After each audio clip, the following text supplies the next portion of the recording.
Very often my software here takes a little bit of my time to get live, so I may still not be live. Okay, I see us live. Hi everybody and welcome. This is the Apostate Prophet. I hope you're having a fantastic, wonderful, beautiful day or evening or night or wherever you are situated, wherever you people are. Hope you're all doing very well. Welcome once again to the Apostate Prophet channel. I'm here today with David Wood. It's been quite a while. We haven't done anything in a long time. Yeah, it's been way too long. We should be going live like at least once a week. We should. That was our commitment. We wanted to go live like every week or so, and then we just didn't do that. It's because we are not the greatest planners. I'm not a great planner. David Wood is not a great planner. No. I am the best of planners. I just have so many other plans and my constant, endless line of plotting that some plans are like down the list in terms of my planning.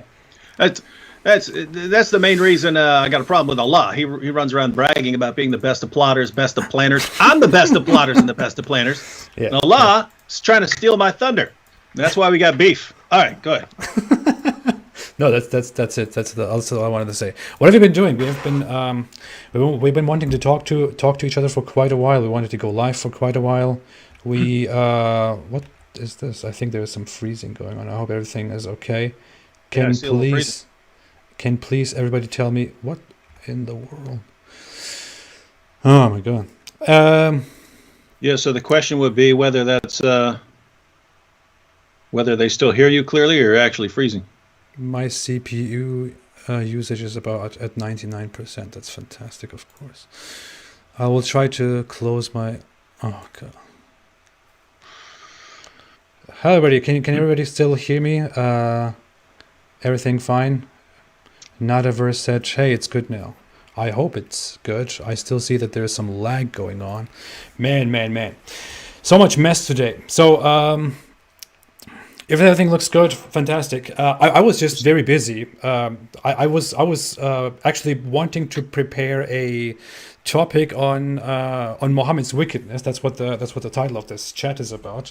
And I wanted to sit down and just so that everybody goes through the whole summary of Mohammed's wickedness again together here. I wanted to get all the relevant sources that I can get about Mohammed's wickedness. But then something happened. And I have to talk about this. I announced right here earlier today that Mohammed Hijab agreed to have a debate with me. Because 2 days ago, I challenged him to a debate. I said, hey, I hereby challenge Mohammed Hijab again to a debate. And here are the conditions. Condition number 1 is that the topic is Islam the truth? Condition number 2 is that it's going to be moderated. It's going to be on a third-party platform. And so forth. He then insisted that he should also have the right to personally insult me, to personally attack me. He said, I just demand complete freedom of speech. I cannot hold back. I need to personally insult you because I hate you. And I said, fine, whatever. I know that you hate me. Hold on right there, because that's interesting. Because when I debated him, it was actually made a condition of the debate from the Muslim side, from the Muslims who are arranging the debate. The Muslims are arranging the debate. And it was required that we all agree, no personal attacks, no insults, no going off topic. Wow. Keep it friendly the entire time. I agreed and stuck to it. Hijab agreed and violated everything, every single thing we agreed to. So that's just kind of strange. I don't know why he would say, no, I should be able to insult you. I don't know why he wouldn't say... I don't know why he wouldn't just say, yes, we agree that we're not going to insult each other, and then just do it. That's what he's done in the past. Now, maybe he's worried that because it's not Muslims who are moderating, that if it's a third party, that he'll actually be stopped on it. And so maybe it's that. But yeah, I'm actually surprised that he's trying to come up with terms that he's actually going to stick to. But you said you'd be fine with insulting. That's funny. That's like me, right? I'm fine with people insult. I know I make fun of your prophet all day long. I know that. I know why you want to insult me. I get it. But But what I do have a problem with is demanding that I agree that we're going to follow these rules, and then people don't follow the rules at all. That I got a problem with, because I'm always, if you're talking about insulting, well, guess what? I insult your prophet. So, I can't have very hard rules against not insulting. Breaking an agreement, I would never do that. You could saw my head off. I would not break an agreement like that. But so anyway, go ahead. I just wanted to jump in there because that's very good. That's very, very, very relevant, because the thing is, when I challenged him first, I had a conversation with him like a month ago or so, a month ago and a half. And I said to him, hey, if you want to debate these topics with me, because he was texting me on Twitter for some strange reasons. I don't know. He was apparently in some a rare moment of kindness. And I said, hey, if you want to debate these issues with me, I will be happy to have a debate. The only issue is that I don't want any personal insults, no personal attacks, no getting into each other's business. We're just going to debate, stay on topic, and that's it. He then said to me, because I hate you, I could even put this on the screen. I should actually put this on the screen because it's so hilarious. He said, because I hate you, I will not be able to to hold back and not insult you. Wait here, let me put this right on the screen. Actually, let's see this for everybody to see right here. That's how confident and how professional the Muslim apologist is. Look at this. He said, "I must be a man of my word. Because I hate you, I would not be able." Hold on. A man of his word. David, we must all agree that there is to be no insulting during this debate. Wow. Go. I must be a man of my word. Because I hate you, I would not be able to avoid personally attack you if we speak. If you allow me to say whatever I want, I can talk to you or have a debate, but I will not be kind. On Twitter, I can give basic dawah to you as I am now. So he's saying that he hates me, which I do understand, because he's supposed to hate me. That is part of his ideology. He's supposed to hate for Allah and love for Allah. And I am obviously a very problematic critic of Islam. I am an ex-Muslim. I criticize and insult his holy prophet, which he loves more than his life. So he's supposed to hate me, and he basically admits that here. And so I go ahead and say, I thought so. Attacking me is part of your philosophy. That's a big compromise for me. For honesty, I would ask you to apologize for accusing me of committing and or endorsing incest, which he clearly did, completely baselessly, and insulting my mother and sister, which he also explicitly did, and then cited Islamic scholars to explain how he is allowed to use that according to his Islamic teachings. I said, but that's not a requirement. We can debate live online with moderator. So this is what happened. That's what I said. I don't want him to personally insult me. I don't want us to turn this into a whole, business where we insult each other, where we attack each other, where we become very filthy and all that. But since he insisted on that, and since I really wanted this debate to take place, I said, come on, fine, okay, you're allowed to insult me. What happened afterwards is that a few days ago, I sent him this challenge again, because after this conversation, he suddenly disappeared. And went away. This conversation never happened.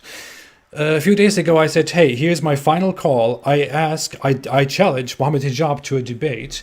It will be online, it will be live, it will be moderated, timed, and so on. He then replied and said something like, you are not trained and not qualified to have a debate with me, which is why I refused to have a debate. So he explicitly rejected to have a debate.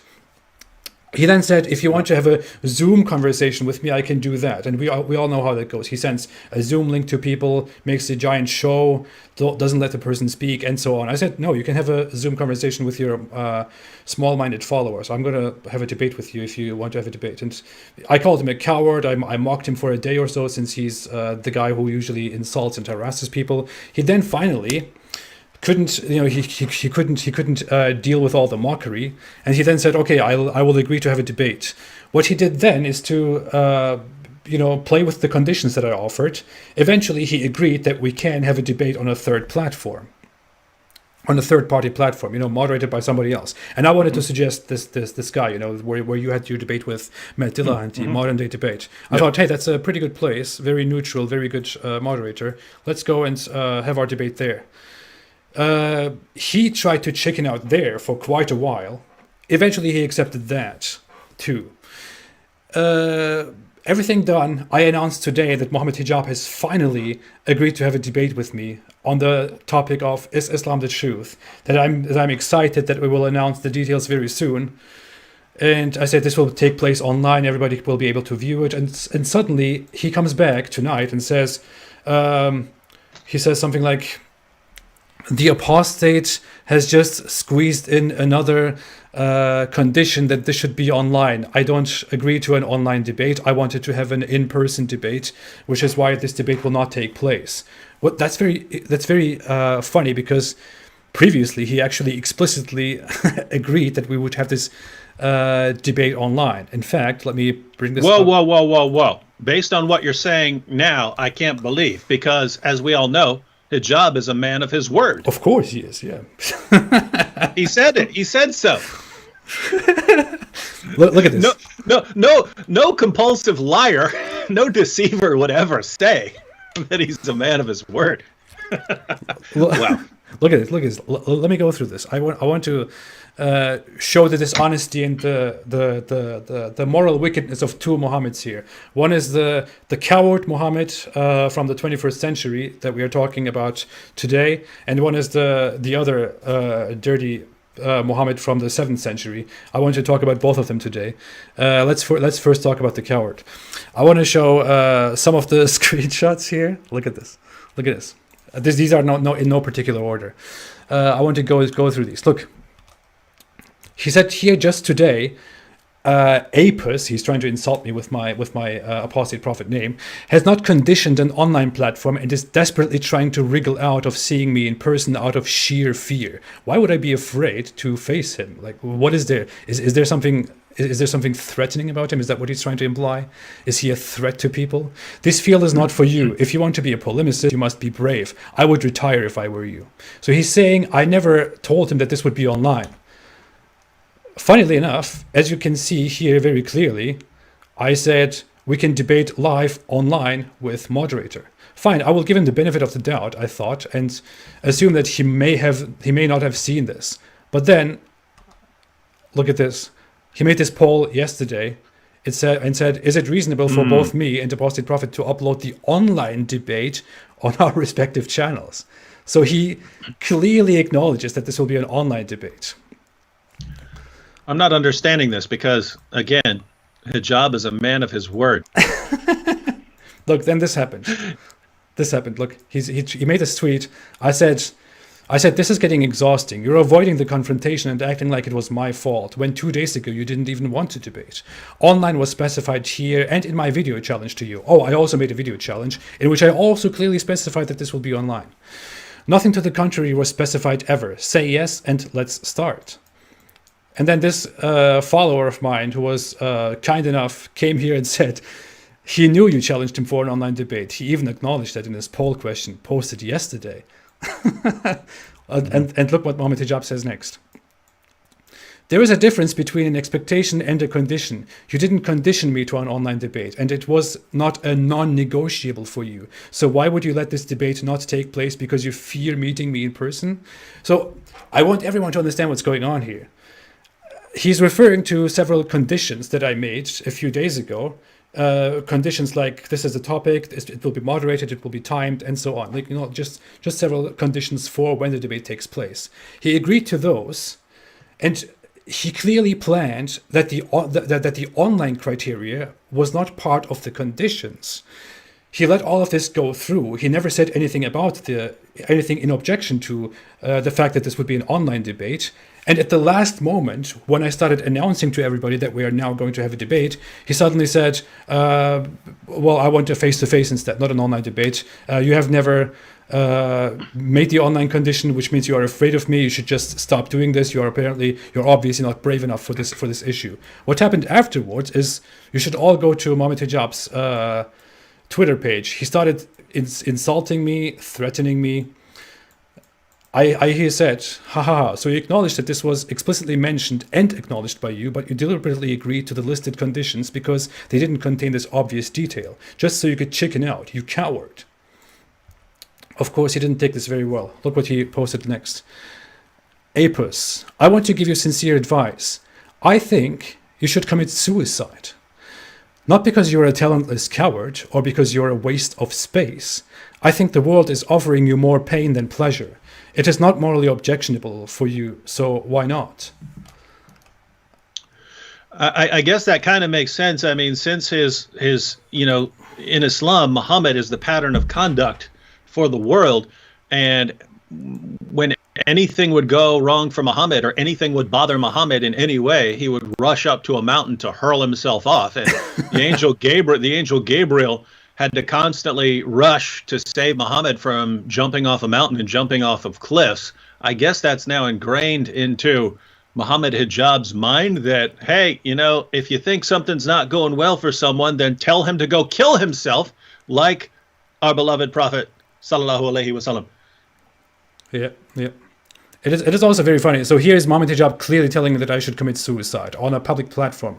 Of course, he couldn't take the heat of what he has done here, but he is really revealing what Mohammed Hijab is about. Mm-hmm. After 5 minutes or so, he deleted this tweet, which was of course too late because everybody screenshot it and started retweeting it. It's like him trying to delete the video with Yasser Qadi. Too late. Too late. Where's the delete button? He first tried to cut it. He tried to cut it out, right? And then they tried to delete it, but it's all over the place. Yeah. They deleted that both, right? Yasser Qadi deleted it. Both did from their channels. I mean, I wasn't paying attention to the video on Hijab's channel, but I saw. I think it was Jay Smith said that in a video that Mohammed Hijab had scrubbed it from his. But I mean, think about it. He scrubbed the entire interview. He had already cut out the part, the holes in the narrative part. Hey, we've got this cute story that we tell amongst ourselves, but it actually doesn't work if you talk to actual scholars. It only works when we're talking to people who have no idea what they're talking about. Yeah. And but I will say, Hijab there saying, I'm a man of my word. It reminds me of Yasser Qadi in that interview when Yasser Qadi was saying, I'm only going to speak the truth. I can't say other things because I'm only going to speak the truth. And I'm thinking, I have seen you lie over and over and over again. The video that I just posted, it's about a short video of his, it's only a few minutes long. And I realized earlier today that this video would have to be, my response video would have to be like 40 minutes long if I went through just the lies in this short little video clip, right? And it's stuff he knows, right? If a Muslim wants to say, I believe that the Quran has been preserved reliably, well, that could be true. He could actually believe what he's saying. When Yasser Qadi said in 2012, this is a 2012 video, when Yasser Qadi said that there is not a single letter difference in any two Quran manuscripts anywhere since the time of Uthman, he knows that's a lie, right? You had who did you have on your channel who actually went through differences between the Hafs and Warsh? Abdullah Gandal, he was here. Yeah. So he's actually showing those are clearly differences. Now, if you want to, the point here is, if you want to say, I believe that these differences can be reconciled with the Qiyat and stuff like that, and you want to say it can be reconciled, that's one thing. To say that they aren't there, to say that there is not one single letter of difference anywhere since the time of Uthman, he knows that's a flat out lie. Mm-hmm. Then he goes on, he also says that when Uthman decided to burn all the Quran manuscripts and to issue his standard one, he says everyone agreed, there was no objection. That's another lie. Abdullah ibn Masud was freaking out, telling people to hide their Qurans to keep this guy. And he specifically commanded his followers, do not copy Zayd's Mus'haf. Don't copy it, right? And here's Yasser Qadi saying, and everyone agreed that this is a great idea. He specifically said everyone calls it a great idea. Yeah. And you've got Muhammad's top reciter of the Quran saying this is the worst idea in the history of Islam. Do not do this. And so you had that, and then, but it's just one thing after another. And then it was an issue of, he was saying that the reason all these other manuscripts had to be burned was because they were 7th, 8th, 9th generation copies And that's why they had to be burned. And that's absolute nonsense, right? Abdullah ibn Masud's Quran was his first generation copy, right? He puts that together. Ubay ibn Ka'b, his Quran was a first generation copy. These guys are all ordered to hand over their Qurans to burn them all. And so it's just he knows all of this, right? If a young 18-year-old, 16-year-old, something like that Muslim told me this, I would not think he's lying. I would just think he didn't know what he's talking about. When Yasser Qadi, who's been through the sources like almost no one else in the world, I mean, this guy knows the Muslim sources. When Yasser Qadi, who knows the Muslim sources and was educated at Yale, starts saying these things, it's clear he's just a complete, utter, total liar. So then when he's being interviewed and he says, but I only speak the truth. It's like, what are you talking about, right? You know you're a liar. You know you're a liar. And then he blurts it all out. And then, of course, he's being interviewed by Mohammed, I'm a man of my word, Hijab, who does nothing but lie, right? And so it's just amazing this sort of fantasy world that these guys live in. And what's even more amazing is it's sort of built into their community. I'm not going to say all Muslims, because there are Muslims out there who have tons of integrity. I'm talking about the people who are drawn into that crowd, like Mohammed Hijab's actual fans. Mm-hmm. They do not care, right? Mohammed Hijab, if they find out that Mohammed Hijab agreed to a bunch of terms for our debate, and then he violated all of them, they do not care. You deserve it. I know. You deserve it. You mock our prophet, therefore he's under no obligation to keep any agreement with you. If Mohammed Hijab made you 50 promises and swore by the great God Allah on every one of them, and then broke every one of them, and you told his followers, they would not care in the slightest. It's built into the ideology that deception, when used towards people like us, deception is a virtue. We look at deception as a bad thing. There are certain situations where I would say, like if during World War II, if you're hiding Jews in your attic to keep them safe from Nazis and stuff like that, well, that's deception. I would say that's you're fine with that sort of thing. But with them, it's like deceive as much as possible in any way possible, and that's a good thing. And Muhammad said war is deceit, and so they take deception, deceiving the enemies of Allah as a virtue. The more you can deceive, the better it is. And so it's just amazing that we know that's the case. Their followers can see it. Everyone sees it. It's obvious. And yet these guys will run around bragging, we're men of integrity. We only speak the truth. We're men of our word. And they're the biggest liars on the planet. This is what a religion, man. What a religion. Well, you have to think about it. In their religion, in Islam, it is clearly permitted to, if you are at war, you are supposed to, number one, hate the disbeliever. You're supposed to hate what Allah hates. You're supposed to hate those who wage war against Allah and His Messenger. And if we criticize Islam, and if we, use the proof and the criticism and the language that we're using, which is quite appropriate for Islam, then we are under their conditions, we are waging war against Allah. So it is their obligation now, as a response, not only to hate us, but also to wage war against us. Mohammed Hijab and people like him, Muslim apologists, and people who follow that crowd, now consider themselves at war with us. Of course, they are not able to directly, physically wage war against us because the conditions are not there, because the Islamic caliphates have been defeated. There is no more Islamic conquests going on against the infidels in the world. They don't have the power anymore. They don't have the means. They live in the UK or in the US while glorifying Sharia. What they do now, therefore, is to wage this intellectual war against us. So we are their opponents. We are their enemies in this war between Islam and disbelief. Because to them, this is how the world looks. Here is Islam and here is the disbeliever. All disbelievers are one. We are all one against Islam. That is what they learn. And then they wonder why all these people unite against them. It is because that's what you learn and that's how you treat others. So they consider themselves at war with us, with humanity, with the disbelievers. And at war, they are also allowed explicitly by their scripture and by their prophet to use deceit, to use every filthy, disgusting tactic to win, to defeat us, to smash us, to crush us, or whatever you want to call it, to finish us. And that's exactly what they're doing. When Mohammed Hijab comes out here and lies to us and, deceitfully lies to everybody, including to his own followers, he's just doing that. He's just being deceitful in war. That is what is happening here. Yeah, I have no doubt that basically when he went ahead and agreed to a debate, and then realized that, hey, this third party is actually going to be neutral. No, we need to have it in person. We need to do that. I have no doubt that he's thinking, okay, I'm going to get this to where it's my friends as Muslim moderator somewhere where we're meeting, and then I can break every agreement that we've actually made for the debate. Of course, and it'll be fine. Yeah. He doesn't want to be limited. He doesn't want to be behind a system where if he breaks the rule, he will be muted or stopped. He doesn't want that to happen, which is why he wants to have this in person. He wants to be right there and wants to violate every rule that we have agreed on. That is what he wants. I see no other explanation to this. My condition was very clear. I want a debate. I want an online debate.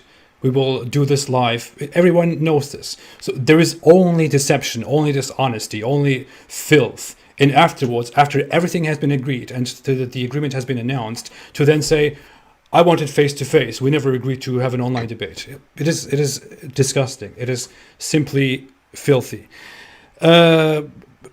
We both know how Mohammed Hijab is a giant liar. I think he's even here in the chat right now trying to attract attention. We all know that he's a coward. We all know that he has lied to many of us. We know that he lies to his own audience. He previously insulted me and my whole family. He lied about them. He said that they were engaging in incestuous activities. That's what he said. And by the way, my mother is a Muslim, and my sister should also be, as far as he knows, So that's the kind of person that he is. He takes us out of context. He lies about us. He slanders us. He does all of these things, and then he seriously comes out here and says, "I'm a man of my word." Yeah. Seriously, I'm doing this final announcement. I have challenged Mohammed Hijab to a debate very clearly. It was very clear from the very beginning what I want to challenge him on. I have specified the topic, which is Islam the truth? And Mohammed Hijab knows well enough never to discuss Islam itself, but always, go against other ideologies because he cannot defend Islam, because his faith is just as fragile. His own belief, his personality, his confidence is just as fragile as Islam is. I challenged him to this, and he did everything he could in his hand to evade this. His followers mindlessly follow him anyway, so there is not really much he can risk. This is what happened. I challenged him on day one. He rejected. He said, "You are not qualified, you are not trained." His followers said, "Yes, you are not qualified, you are not trained. Mohammed Hijab doesn't have to debate you." I pushed a little bit. He said, "Okay, I will debate you." And then his followers were like, "Yes, he will debate you. You are scared, not him." Then we are fighting about conditions, and then they're like, "You're not accepting his conditions. You're a coward, not him." And in the end, I say, "Okay, this is going to be an online event. Let's go ahead." He says, "Hey, we never agreed to have it online." And then they're like, "Yes, you never agreed to have it online." So his followers are minions. They will do whatever he says. They will say whatever he says. They will agree everything. Completely. Yeah. No, it's cool. And by the way, I actually love that. I love it, and it's tough to explain why, but AP, there's a part of me that hopes you debate Mohammed Hijab and that he crushes you. I want it. I want to be destroyed. Why? Huh? Why? Go ahead. Oh yeah, no, it's weird because obviously I hope the main part of me hopes that you crush. You crush Mohammed Hijab and show that Islam is false and so on. But there's another part of me. Let me take you way back. I'm going to take it. Almost everyone who knows me says I constantly think like a military general. I don't do that on purpose. That's just how I think. But this is going way back to 2005, 2006, back in those days. When I started looking for Christian Muslim debates because I would watch them with people, and going back to like 2002, 2003, 2004, I'd watch them with Nabil, and so I was looking around for debates, and I noticed almost all the debates were on Christian topics, and almost all the debates were with these very gentlemanly Muslim debaters like Jamal Badawi and Shabir Ali and so on. And I was always thinking, when I read the Muslim sources, these guys don't seem like real representatives. I mean, Islam is much more thuggish in nature, right? It's much more chest thumping, right? I mean, we read in the Muslim sources where you remember you had those two brothers, and one of them starts going out and killing, goes on a killing spree, and his brother's like, whoa, anything that can make you do that must be the true religion. So his brother converts to Islam because this guy's going on a killing spree. Yeah. That's the mentality, right? Whatever makes you most violent and aggressive must be the truth because you're so passionate about this. And Nabil explained that to me because he partly had that kind of thinking that if something is making you passionate enough to go out and, like that, then it must be something true. And he said that's the Islamic mindset. And so it's basically, I'm looking at, these nice, calm debaters, Shabir Ali, and they're quoting sources. And I'm just thinking that is one, that's not that's not an accurate representative of the real spirit of Islam, which is aggressive, deceptive. Why are you guys putting Shabir Ali out there and so on? And then the other thing was, again, that almost all of the topics were on Christian topics. And so I thought to myself, those are the things that have to change. One, you need to get Islamic topics in there, and you have to actually compel them to address Muslim topics. And so for about a decade, I focused on doing that. And the reason the way I did it was, okay, if you, Zakir Naik, are not willing to defend Muhammad, then I'll find other Muslims who will. And then the other people would say, oh, but you're debating this guy and he's not Zakir Naik. I said, well, Zakir Naik's not willing to debate. I'm going to this guy. Because everyone, Christians up until then, they would say to a Muslim organization, you choose who your champion is. And then they would choose their champion. They would say, we only agree to do these topics.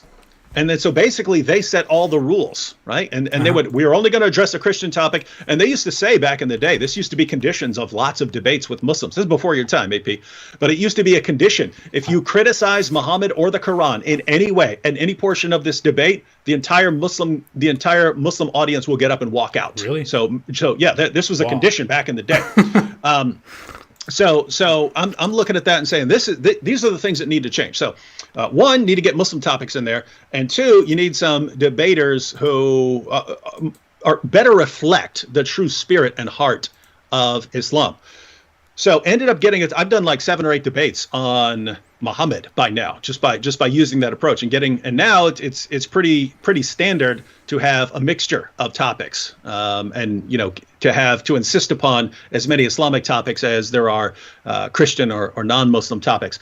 But the other thing that happened was I sort of cycled through a bunch of Muslim debaters and never really found someone. What you're looking for is someone who could be really popular, someone who could win the support of the Muslim community, but who's going to be aggressive, deceptive, condescending, nasty, angry, thumping the chest. Oh, I'm strong. Oh, I'm the strong one. Oh! So really get the Muslim community riled up. And hey, there's our champion, right? Because here's the thing. They don't get riled up like that for Shabir Ali. They just don't. They don't get riled up like that for Jamal Badawi. There are nice, calm, reasonable Muslims out there, but there's also this massive portion of the Muslim community that is looking for someone who's thumping their chest and me refute you, me crush you, me strong, right? They're looking for that. Yeah. And I'm saying, where is their champion? So we're sitting there going through all these debates, and I debated Bassam Zawadi and Abdullah Andalusi and Sami Zatari and Farhan Qureshi when he was still a Muslim. All these guys, none of them were that. None of them were what that part of the Muslim community was looking for. And then Mohammed Hijab came along, had no idea who he was, paid no attention to who he was, debated him, and then I realized that's the guy, man. That is the guy who could be more popular than Zakir Naik. That's the accurate representation. Yeah, I get it. He's tapping into real spirit of Islam, and he will be massively popular. And dude, I said it, you can go back to video clips, you can go back to my discussion, go back to 2018 when I first noticed that this is the guy, right? This is the guy I've been waiting for since 2004, 2005. It's the guy who is a better reflection of the true spirit of Islam, which, as Muhammad and his followers are going out, it's, hey, look, we're violent here, we're aggressive, we treat everyone else with pure contempt, we have no respect for honesty, we have zero integrity, we will lie to you in a heartbeat, we will deceive, we will crush you, and we're going to be thumping our chest and saying that this shows that God is with us every step of the way. And I saw Hijab and his community, and guess what? The overwhelming majority of the Christian community, I don't know about the atheist community, but the overwhelming majority of the Christian community, they look at this and they go, no, we don't want to deal with a guy like this. We want someone respectful like Shabir Ali. And I'm thinking, guys, you don't know. You're giving people a false impression of Islam when you have these gentlemanly scholars and so on come along and represent Islam. You're not showing people what Islam is really like. If you want people to know what Islam is really like, you need a different kind of Muslim champion, right? Hijab comes along. He's giant. He speaks with complete condescension towards everyone around him. He's hurling abuse. He's hurling insults. The Muslims are cheering for everything he said. He is so good at it that he can actually, you can give an argument against Islam. He can completely agree with exactly what you said, but act like he's refuting it, and the Muslims will cheer. Mindlessly cheer, right? Don't you remember that? When I said, hey, according to the Quran, Allah prays for Muhammad. Muhammad gets up. David, it's not to Muhammad, it's for Muhammad. And the crowd it's been destroyed. It's like, wait a minute. It's exactly the sort of person who is like Muhammad, someone who could, because if you look at the Muslim sources, you look at Muhammad. Muhammad was saying some of the stupidest things. I'm talking about Muhammad, the prophet here. Muhammad was saying the stupidest things anyone has ever said in the history of humanity, and yet he's persuading people. Why? He just sounded like he knew what he was talking about. He sounded like he's giving answers to these questions when he's saying some of the dumbest things ever. Anyway, you got someone like Hijab, and he's really tapped into that. So here's the thing. I said this. You could go back to 2018 after I noticed this, right? After I actually realized that this was the guy. This was the guy we've been waiting for. I said, guys, if we can actually get Muslims focused on this younger generation of chest thumping Muslim apologists, if we can marginalize the Shabir Alis and the Jamal Badawis and these guys, and actually have people like Muhammad Hijab and Ali Dawa and these kinds of guys representing Islam, these guys will destroy Islam from within. Their egos are too big. They're already massively aggressive. They're already extremely arrogant. If they then get hundreds of thousands of followers supporting them, their egos will go through the roof and they will simply destroy it. They will destroy Islam from within. I said it. I said it. That was 2018. Here we are, 2020. And Hijab is literally ending the careers of top Muslim scholars, right? And destroying people's confidence. Destroying people's confidence in the Quran.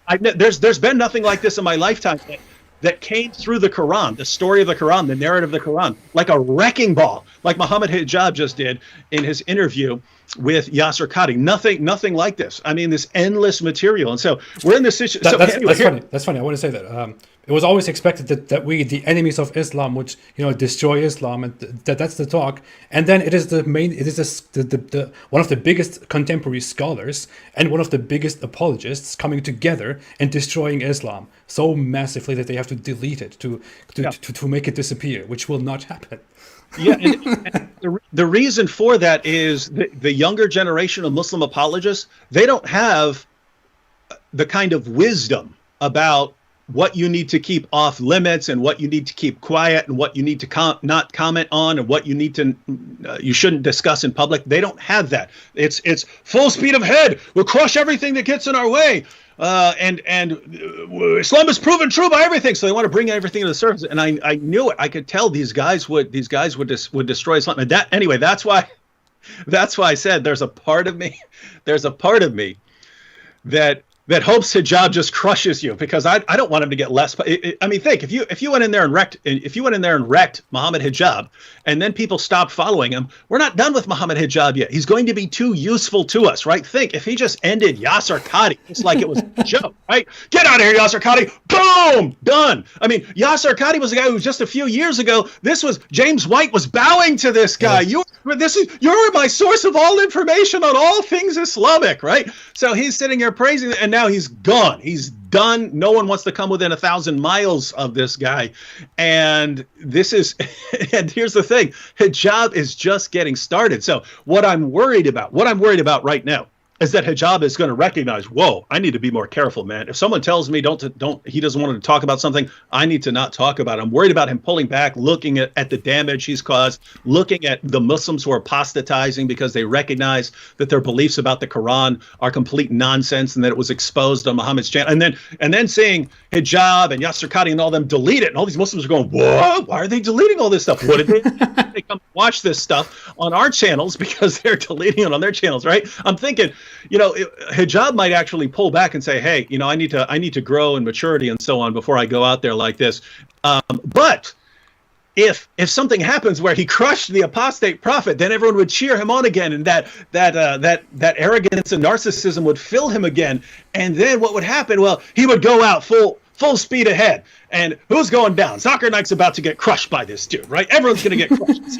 He's going to tear everyone else down to lift himself up, and it would be a beautiful spectacle to watch. And so again, I'd like to see him refuted. But when I'm thinking, when the military general side of me is thinking, I'm thinking long term, I really want hijab to be the representative of Islam out there. I want him to be bigger than Zakir Naik. And as horrifying as that is to other people, no, why? Why the guy who thumps his chest and just told AP to commit suicide? Why this guy? Why this guy? I'm thinking exactly why. That is exactly why. All of the things that we find repulsive, so we don't want all of the character traits that we find repulsive, and we say we don't want those anywhere near, those are part of Islam, ladies and gentlemen. And so you need people who exhibit those characteristics and those traits so that people understand what Islam really is. So yeah, it's I mean, think about it. If you could have Muhammad, the actual Prophet Muhammad, in the room, or you could have some nice gentlemanly Muslim in the room, you would rather have some nice gentlemanly Muslim in the room with you. But if you really wanted people to understand Islam, you want the Prophet Muhammad covered in semen, with 9 wives, and you want that guy. That's the guy you want in the room to give people a real impression of what Islam really teaches. Anyway, I know I went on a big rant there. No, but it's good. It's good. It's good. I started picking apart a few things. It's so funny. This guy's telling me all day. Has been telling me for several days now how unworthy and unimportant I am, and how he cannot waste his time with me. He has more important things to do. He's right here in the comment section. He's right here spamming the live chat. He's watching our stream here, making the dumbest, most childish comments that I've seen in my live chat so far. It's really incredible how much you are embarrassing yourself, dear Mohammed Hijab. Go ahead.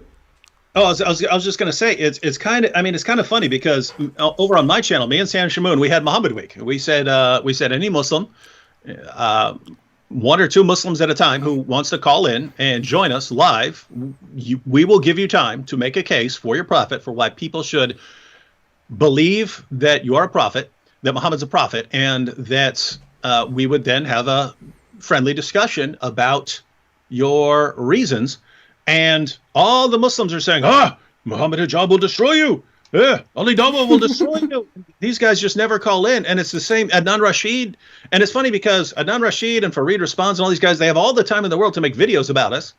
But when we invite them on live, hey, you can talk to our entire viewership. They don't want to come near it. They don't want to come anywhere near it.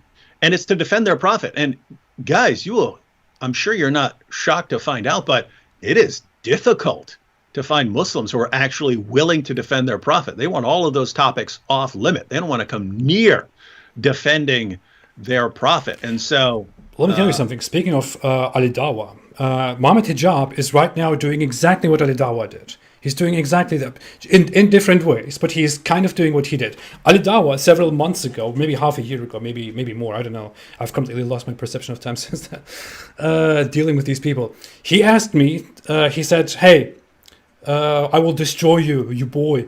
I don't even know what that means. We'll get smashed. I will destroy you, this and that. We'll get smashed. Come here, face me. Be a man, face me. And I said, yeah, beep. And I said, okay, Ali Dawah, I will face you. Let's have a debate. Let's meet up. either here in America or somewhere else. I don't know. Let's meet up and have a debate. Suddenly, Al Dawa disappeared and started making excuses, started insulting me, started making completely weird statements about me and my private life that he thought I was engaged in. I don't know. He turned it around like that. He challenged me first. I said, okay, let's have a debate. And then he suddenly chickened out, started insulting me, went away. Mohammed Hijab said half a year ago, I will destroy you. You're a cockroach. Your followers are sheep. You are, I don't know, a boy. You're finished. I will destroy you like Habib. And I said, I came out. I said, okay, fine. Let's. Like Habib. Did you actually say like Habib, or did you add that? Because I said he made some MMA references, like when we lock eyes, you will crap your pants, and you don't have the muscles. You're not physically ready. What has physically ready to do with debating Islam? You moron. Anyway, so I agreed to have a debate with this guy. And he made excuse after excuse after excuse to chicken out and go away. I really want to repeat one thing here. I challenged Mohammed Hijab. Am I centered? I don't even know. I challenged Mohammed Hijab 2 days ago. I challenged him actually 1 month ago. I challenged him 2 weeks ago. And I challenged him 2 days ago. 3 times. I want to make it clear again. Despite the horrible, idiotic, childish behavior that he has been, that he has been presenting, that everyone can clearly observe here, right down here in our live chat comment section, which he doesn't want to attend, of course, because he has more important things to do, because he's the great Mohammed Hijab. I challenged him before. I challenged him 3 times. I want to challenge him again, despite everything that he has done, just because I want this debate to happen. I want to debate Mohammed Hijab as we have agreed over the last few days in an online debate. I want to have an online debate with Mohammed Hijab. I want to sit down. I want to have a good moderator, modern day debate. The guy is a very great moderator, is very neutral, very kind guy. Has a good channel where many great debates are being held. David Wood was also there and had a debate. Matt Dillahunty is there having a debate, and so on. I want to have a debate with Mohammed Hijab right there. Mohammed Hijab's only condition, explicitly said by him several times, his only condition is that he will be allowed to personally attack me. He wants freedom of speech because he hates me and he cannot hold himself back. He needs to attack me. I grant him that permission. It's fine. You can attack me. You can personally attack me. You can insult me. Whatever you want. If that's your nature, if that's who you are, and we all, I guess we know that by now, then do that. No problem at all. But sit down with me and have a debate about whether Islam is the truth. You know very well, I told you from the very beginning that this was going to be an online debate. If you want to accept it right now. Right now. If you don't want to accept it and keep going on about, oh no, meet me face to face and this and that, then get out and be known as a coward. And you should know that within the following days, I will break this down. I will document each step of your behavior, of all your approaches, of all the different ways that you have tried to evade this simple debate. And I will make a nice video, put it out there and show to the entire world, including to your own audience, what a giant coward you are, Mohammed Hijab. Here's a final chance for you. Yeah. So think about this. One, he's saying, you're not worth the time, and he's too busy and stuff like that. But he hangs out in the chat while you're live streaming. He probably hangs out in all your chats. Yeah, he's probably always there. Just finally couldn't control himself and commented. But think about this. So he's either pulling a Zakir Naik move, right, where he knows you don't want to, travel somewhere and set up a debate in person. But notice, I mean, if you're saying you're not worth it, you're not that important, well, that would make more sense for an online debate, right? Because hey, it's easy. We don't have to travel. If I'm not that important, then obviously we should just have a quick online debate, no problem. So why would you want to make a big event out of it? But two, notice, I pointed out earlier that Hijab is always looking for some advantage, and so what I would guess is that like Zakir Naik, he wants to stack the audience with Muslims who are going to cheer for everything he says, even if he says something that completely agrees with you, even if he just repeats what you just said. The audience will cheer for it, right? I know Christians from India. They say when Zakir Naik does an event, they said when he's doing an event in English, they said that the audience will be stacked with with Indian Muslims who do not even speak English. They're just trained when everyone else starts cheering, then cheer like crazy. Or when he raises his voice in a certain way, start cheering like crazy. So you have thousands of Muslims in an audience mindlessly cheering for things they do not understand, in order to give the impression that he's saying really awesome stuff. I would guess Hijab is trying to pull a stunt like that. You can't do it online. If it's one-on-one and then a moderator online, you can't get that crowd into it mindlessly cheering for every dumb thing you say. I explicitly planned this. I very clearly planned this. I think it is quite obvious how I planned it this way and how I presented my conditions. I know exactly what Mohammed Hijab does. He goes out there. He goes with his little gang. He builds a stage where his guys are present. His little guys are present. Where he has the footage. He streams it to his channel. He controls the debate title, the description, the comment section. I mean, just look at the comment section of the debates that he has. The comments are so restricted. Negative comments are not allowed, and he has to approve every comment that comes in, and he only approves comments that are in favor of Islam. That's how he conducts his debates. You can see that very clearly.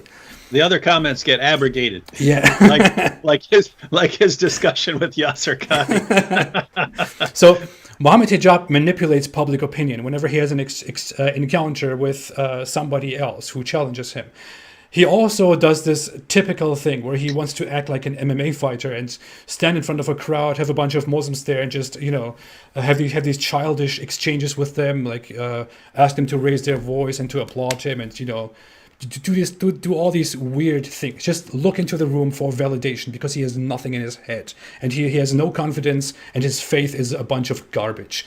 That's why I very clearly designed this and said, it's going to be an online debate. You will come out of your comfort zone. You will be there in a room where you're not in your typical environment. We will have a neutral moderator so that we are both in the same conditions. We are both in the same fair conditions. We will have rules. It will be online, and you will not be able to have any possession of the debate footage. The debate footage will be exclusively owned by a third-party platform. I clearly designed all of this exactly because of his past disgusting behavior.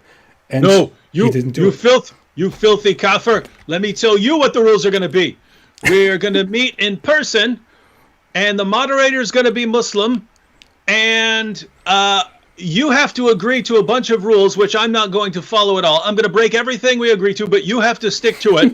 I want the room stacked with Muslims who are going to cheer for anything I say, and then I get the footage, and then I'm going to delete all comments that are critical of me in any way. Those are the rules. That's what we call a fair debate in Islam.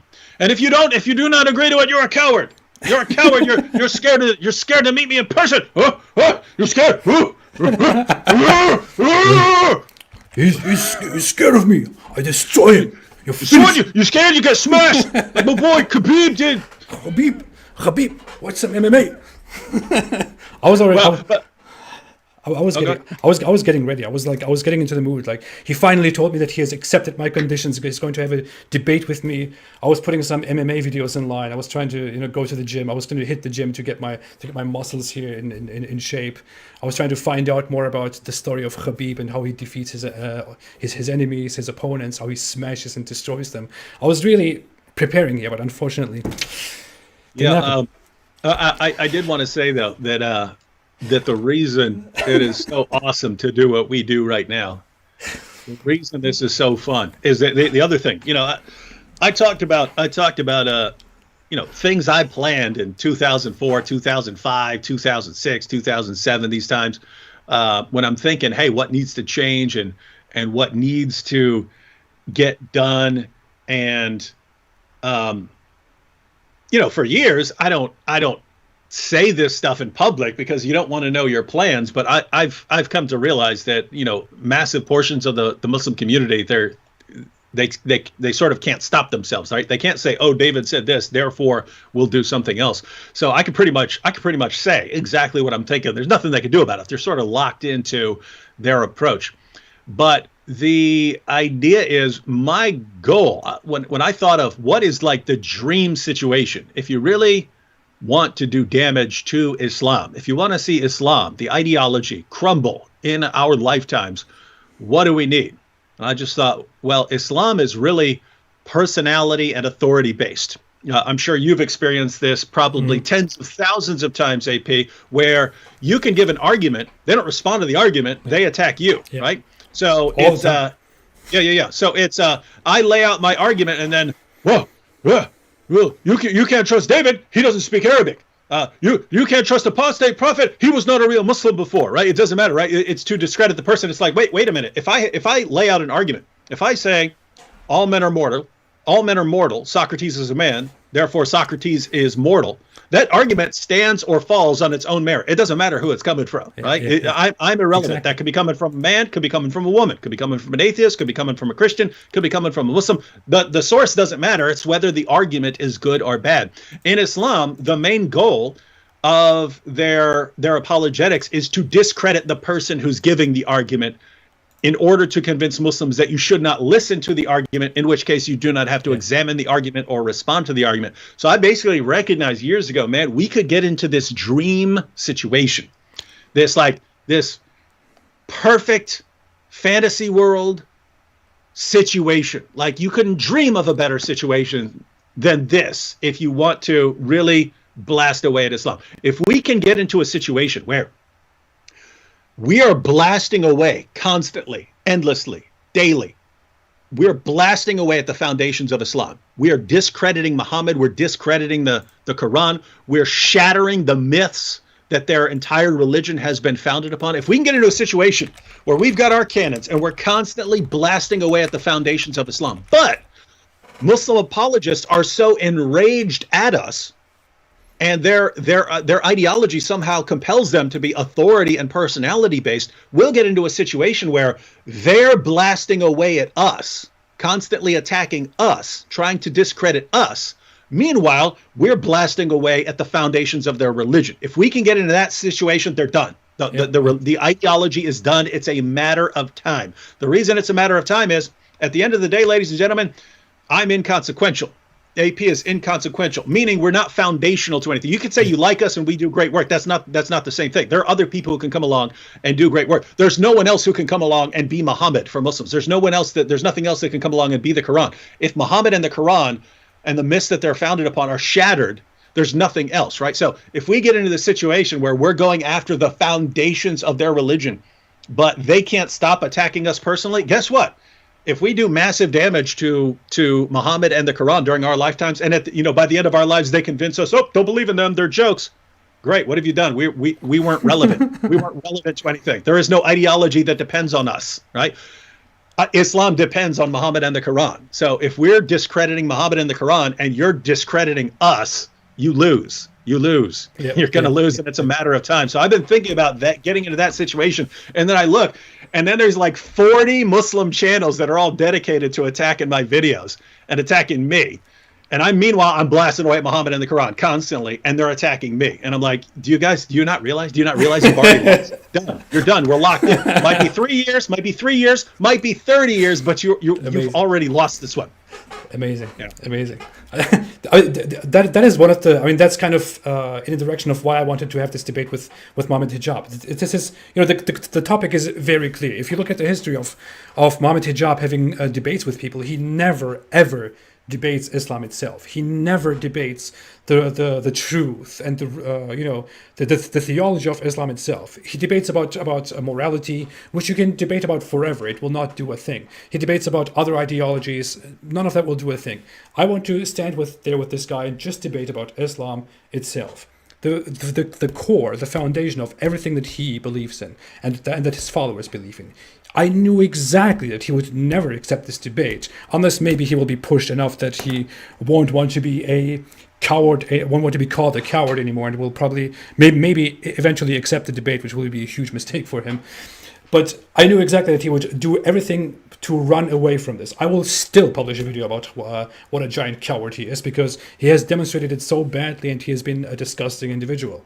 But please, everybody, let's have this debate. Let's have this conversation. let Mohammed Hijab defend Islam itself directly, and let him explain whether Islam is the truth or not. I'm not even being arrogant. I'm not trusting myself here. I'm not making myself this big guy. I'm not caring about defeating somebody or smashing somebody. I don't care about that childish nonsense. That's not what I am. That's what these people are about. I just want to sit there and have a genuine conversation between these two people, me and him, about whether Islam is the truth or not. Very simple, nothing else. I know he does exactly what you were just saying. He doesn't even come after my intellect or my education. He targets my body, my muscles, my fighting abilities, my fitness. What the hell? What are you talking about? You could not stand up to Khabib. Khabib would smash you, boy. This is the power of Al-Islam. Al-Islam. I love this. It's funny. It's funny we're sitting here making fun of it, but I'm sitting here thinking I love this dude, man. I could not. If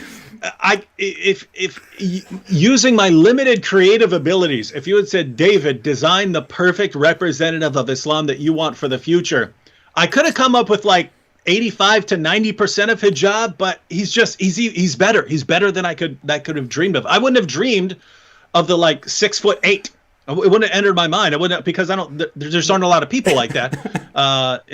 So yeah, I was just, he's just, wow, what a, this is awesome. This is awesome stuff. Oh yeah. Check this out. So I got this video clip. But by the way, I have to say something. Don't forget what you're saying.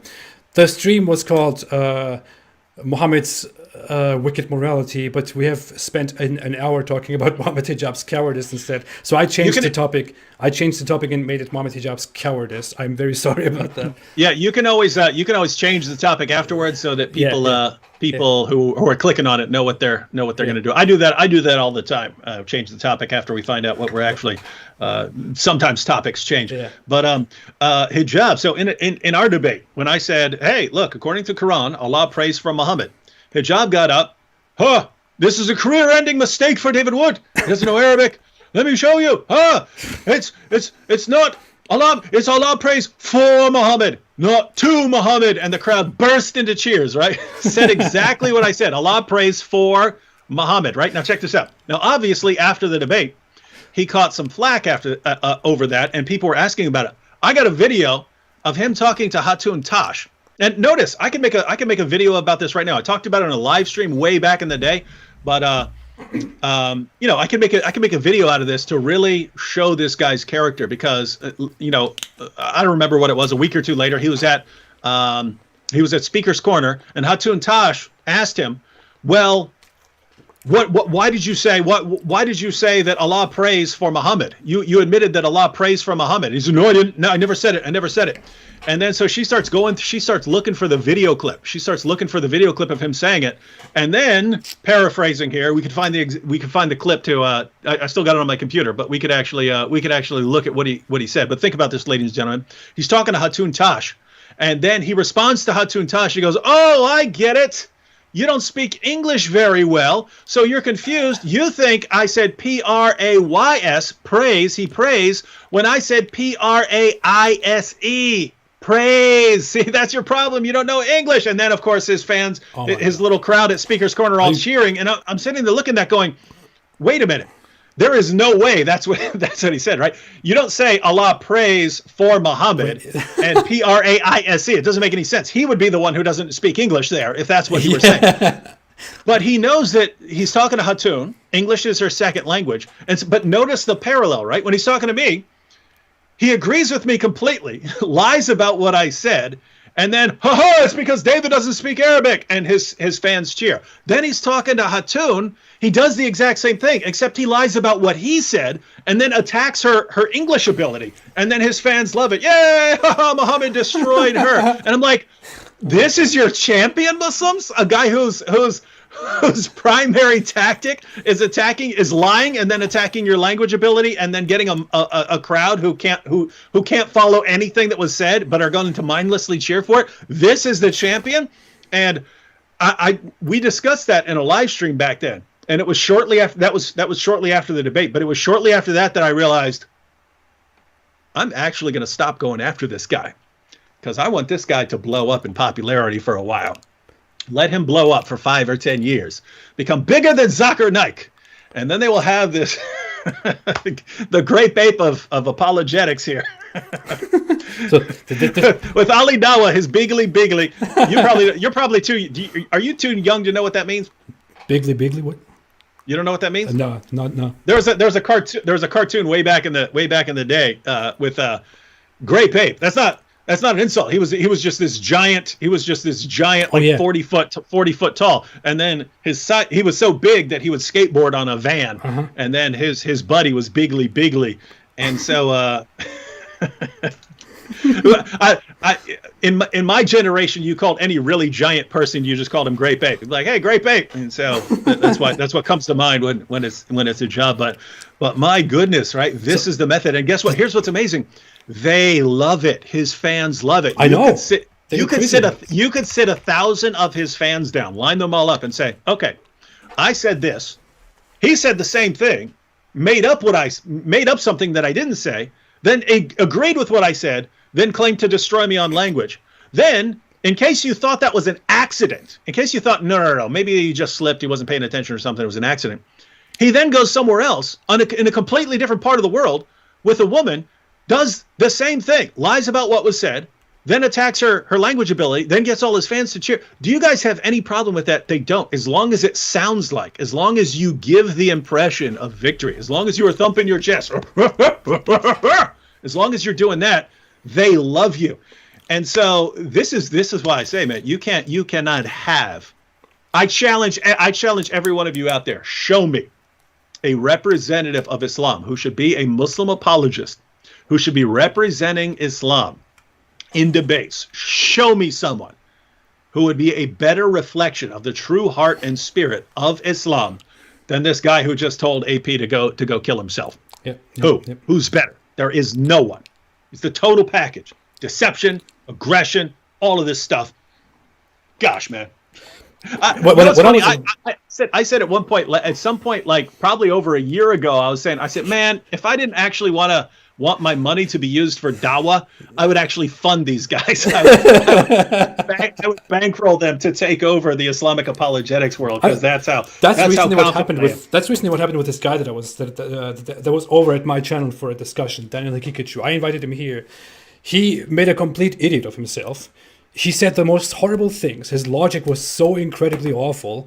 He really departed from here, sent people over who clearly have Muslim YouTube accounts who come here and say stuff like, I'm not a Muslim, but I have to agree with Daniel Hikikachu here. And they go around insulting me for days, slandering me for days, making stupid little cut videos. And the people on my channel are just all saying the same thing. This guy, Daniel Hikikachu, has done more damage to Islam than you did in 2 years. That's what they're telling me. Yeah. That's what these people are doing. But you know what Mohammed Hijab reminds me of? People like him. When I was in high school. Sorry, I don't want to be that guy right now. I don't want to sound like a nerd. But I don't think you can help that, AP. No turning back on that one now. When I was in high school, I thought, there was like, there are groups in high school. In a classroom, there are certain groups of people, and I would sit there and I would try to study through my stuff, still have these conversations with people, and then there is this group in the corner of the room of these completely mindless, idiotic people. They have one leader who is who is doing all the talking because he's the only person who is remotely intelligent, and he has no clue of anything that is going on, in the world. But he's just trying to impress his little people in the back by saying these tough things, by saying these cool things, by trying to bully people, by trying to make completely idiotic remarks about the world and about everybody else. And those people behind him just cheer for him and just applaud him, like, yeah, that's right, yeah, you're my guy, bro. And everyone wants to hang out with him. That is exactly the mentality of Mohammed Hijab. I thought these guys were idiots when I was in high school. And I see Mohammed Hijab, he completely reminds me of just those people.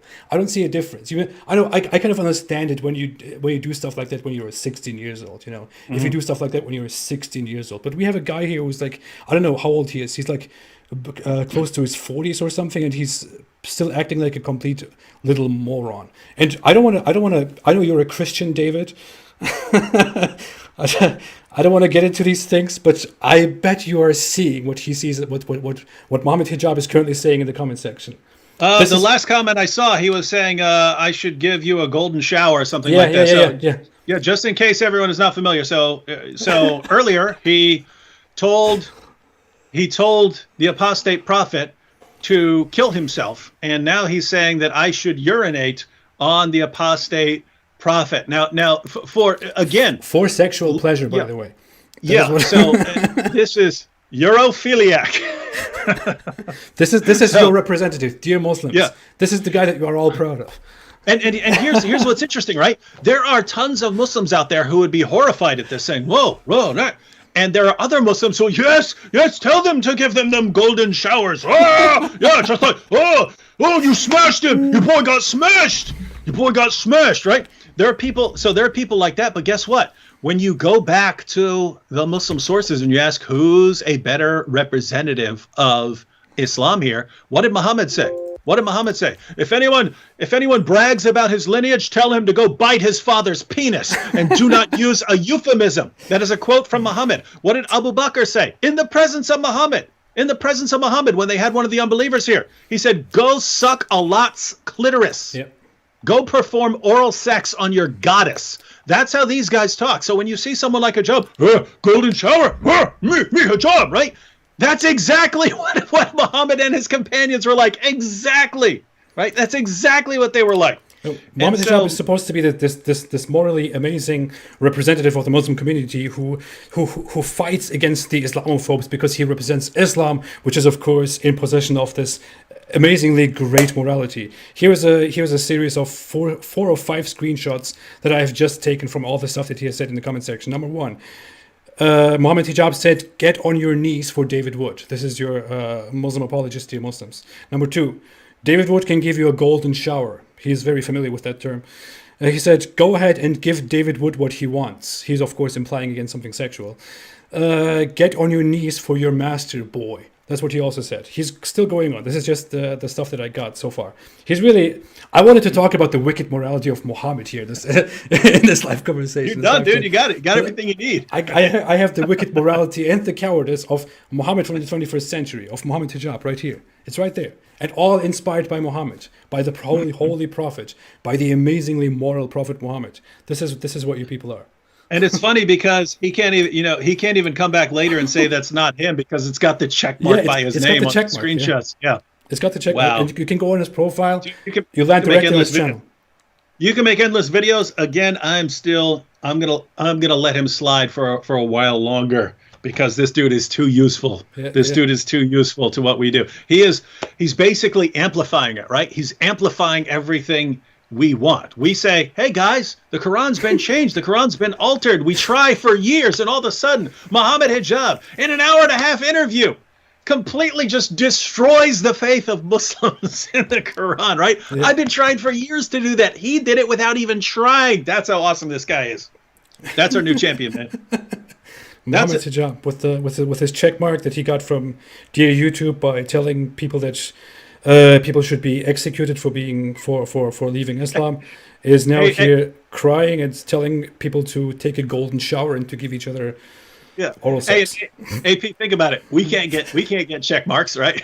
Yeah, I can't get a check mark. Yeah. Yeah. YouTube's like, no, David, an apostate prophet, you can't get check marks because you criticize Islam. We'll give a check mark to the guy talking about getting on your knees and getting a golden shower here because he's the guy we like at YouTube. Yeah. I want to call him Muhammad Golden Shower Hijab from now on.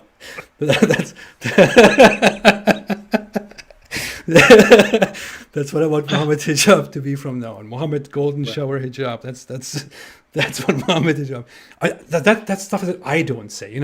I'm supposed to be the guy who has no morals by his as he says it, who has no standards, no morals, nothing to stand on because I'm an atheist, and he's supposed to be the morally superior guy. I would never go out there and say, hey, you should give each other a golden showers. Yeah.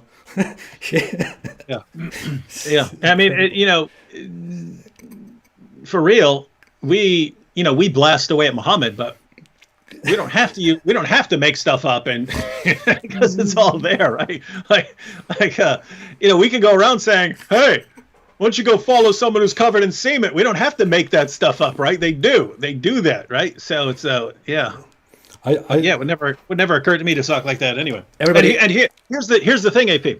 If I were to go around talking to Muslims like that, I would be called out endlessly by Christians. I would have thousands of messages from Christians the next day condemning me, saying, how dare you say that? You're a horrible representative.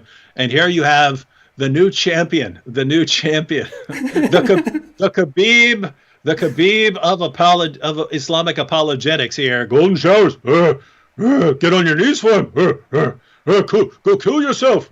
And Muslims love it, man. They love it. Not all. You have a different kind of Muslim out there, but the ones who actually have absorbed the spirit of their ideology, perfect. You can't get better. You can't get any better. Show me. I challenge 1.6 billion Muslims, ladies and gentlemen.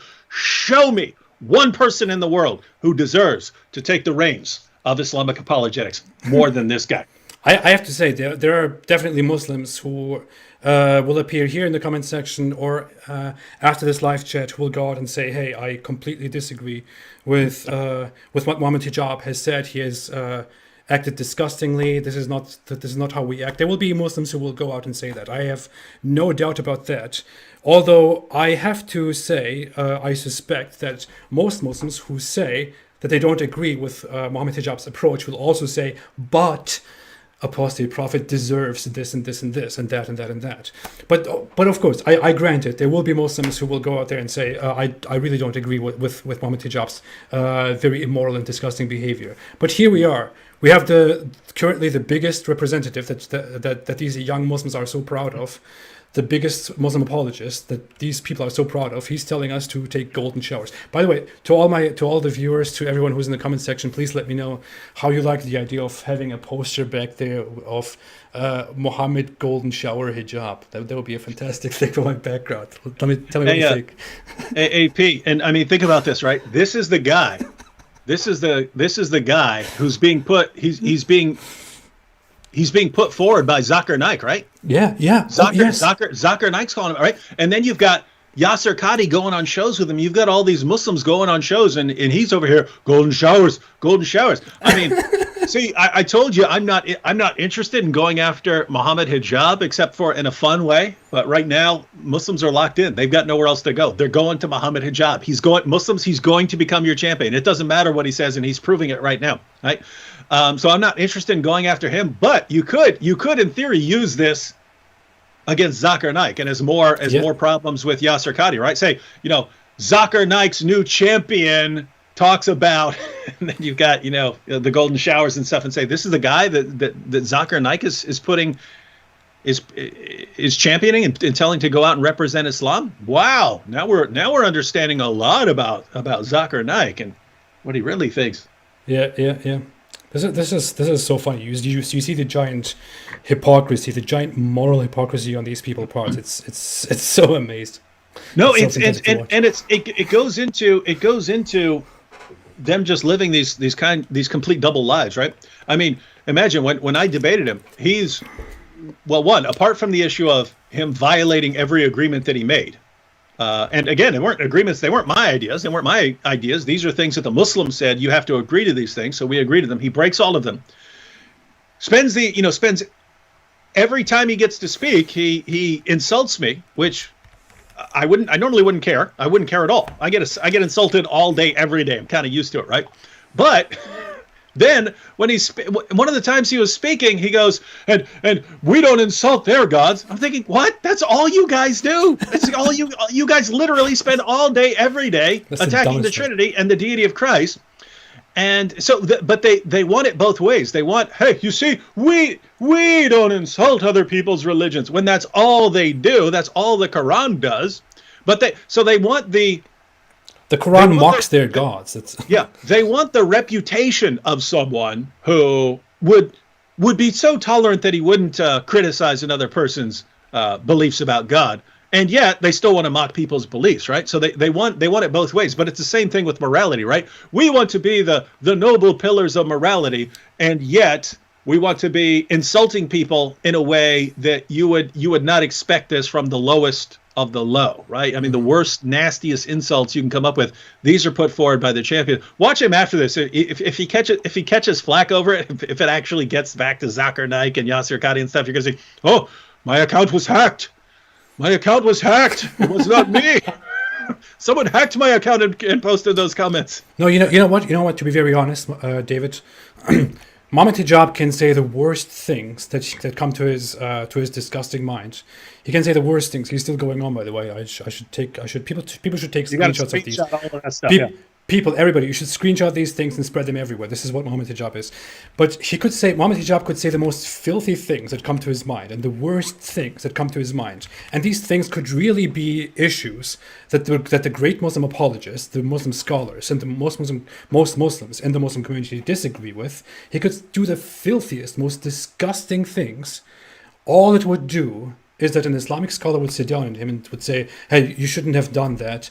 And Mohammed Hijab will say, "Yeah, I might have overreacted," and that's it. That's all there is to it. And then Mohammed Hijab will continue representing Islam with his perfectly sublime manners and morals. That's exactly what will happen. He will continue destroying Islam without even realizing it. Same thing with your buddy Daniel. What's his last name? Pikachu. Daniel. Yeah, I've only watched one of his videos, but it was very interesting. Someone sent it to me and said, "David, could you comment on this, because this is amazing stuff here." There's very good material. You should actually do that. It's him complaining about how LGBTQ is infiltrating the Muslim community and all the steps they used to do it. But it was like every step he gives is exactly something that Muslims do, right? So like everything he said. So you have to label anyone who disagrees with you as hate mongers, and that's what the LGBTQ is doing. Like, what? That's exactly what you guys do, right? Every single thing he complains about the LGBTQ community is something that has been part of the campaign about everything is Islamophobia campaign, since the 1990s. But yeah, along the same lines, right? That these guys, they have their fans. And this is why they'll continue on this path. They have a band of very vocal, aggressive supporters who cheer them on. And since these people cheer them on, they're constantly hearing these cheers. Yes, continue at it. Yes, continue telling these men to take their golden showers. Yes. They're cheering them on, and so they're doing it, and they're not realizing that now they're exposing Islam to the rest of the world. The rest of the world is looking at that and going, whoa, I had a Muslim neighbor, and my Muslim neighbor was like the nicest, most generous guy I've ever met in my life. So I was thinking that represents Islam. But you're telling me these guys are actually the representatives of Islam? Oh my goodness, I've changed my mind about Islam. I need to look into this. Let me look up some videos. Oh, Apostate Prophet. Let me check out this guy's channel. Yep. So you're doing us all a great favor. Thank you so much, dear Mohammed Hijab. You are doing us a fantastic, great favor. This is actually much better than my initial request and what I wanted from you. I wanted a debate from you where you could fairly represent your Islamic ideas and beliefs, which you have run from like the big coward that you are.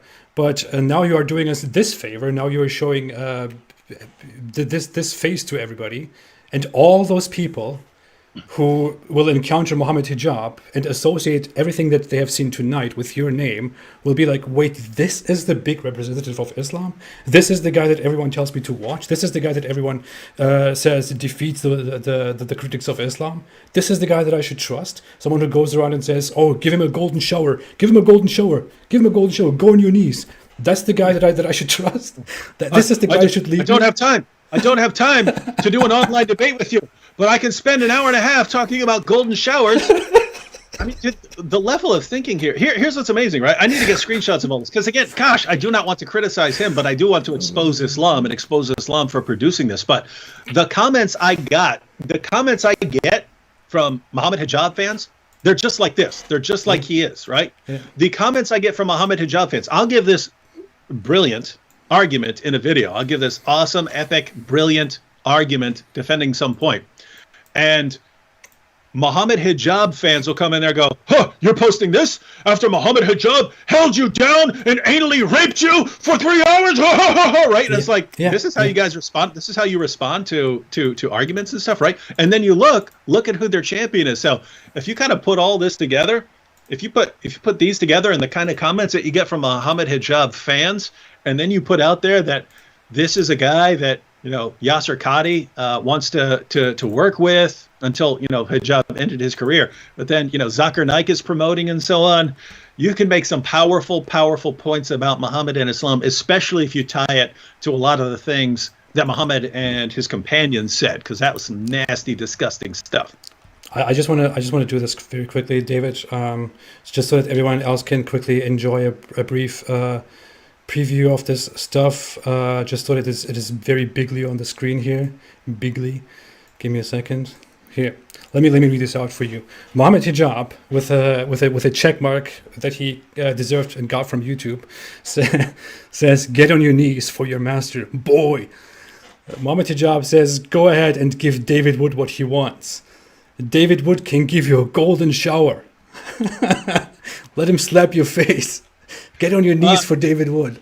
hey, Hijab, assuming that the white guy would be the master is frankly kind of racist. Yeah. I understand that where you come from, Muhammad was a white slave owner who bought, owned, sold, and traded black African slaves and so on. But you're kind of racist here, Hijab. Yeah, that's really being very racist and disgusting of you, Mohammed Hijab. By the way, Mohammed Hijab is I would go ahead and assume that he's simply projecting here, that he's simply his mind is very much bothered and preoccupied by golden showers and men giving each other oral satisfaction, so much that he's projecting this and telling us here about it. I know for a fact that Mohammed Hijab is very strong in terms of projection, because Mohammed Hijab just today and many other times told me that I was very depressed and I'm that I'm nihilistic. I'm at the end of my life. Nothing makes sense to me. I'm very sad. I'm very depressed. It's you can very clearly see it in my face. No, you can very clearly see it in my face, which is why I should commit suicide. By the way, Mohammed Hijab is also the same guy who has recently posted this, which I find very strange. Let me show you what he posted here. What he says about life. Mohammed Hijab, life is all about pain management, and then you die. Gosh, that's kind of dark. I was in a bad place when he posted this. When he posted this, I was in a bad place. I was in a dark place. Seriously, I was like, I wasn't feeling very well. But he posted this. I saw that and I was like, man, what the hell? Life is all about pain management, and then you get a golden shower. Allahu Akbar. What's wrong with it? Guys, if you just tuned in, it is not us talking about this, right? Don't think, if you just clicked on this, you're like, what? He's talking about golden showers? No, Hijab's talking about golden showers. We're making fun of him for being obsessed with this. How many comments did he post about the golden shower? We're saying this is disgusting. It's disgusting to hear this stuff, but this is where Islam is heading. It is so awesome. And you know what it is, AP. You know what it is. You know as well as I. As Islam grows and expands, it becomes more aggressive, treats people in a more condescending fashion, right? And you've got people like Hijab who think Islam is so big, and they're looking at the statistics, and by 2040, by 2050, we're the most powerful force, and therefore we can start treating these guys like we want to treat them. We can start doing it now. We can start acting like we want to act towards them now, not realizing too soon. Should have waited a couple decades. Should have waited a couple decades, because that ain't nowhere till it's done, right? I really have to say I have no idea what you just said, because I'm still I'm still at life is all about pain management, and then you get a golden shower.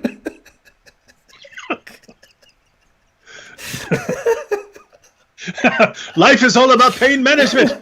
Then you get down on your knees, not to pray to Allah subhanahu wa ta'ala, but so that your friend can give you golden showers. This is the champion of Islam that we're responding to, ladies and gentlemen. Oh my God! So go jump off a cliff, and the angel Gabriel will not save you. What a religion, man. Man.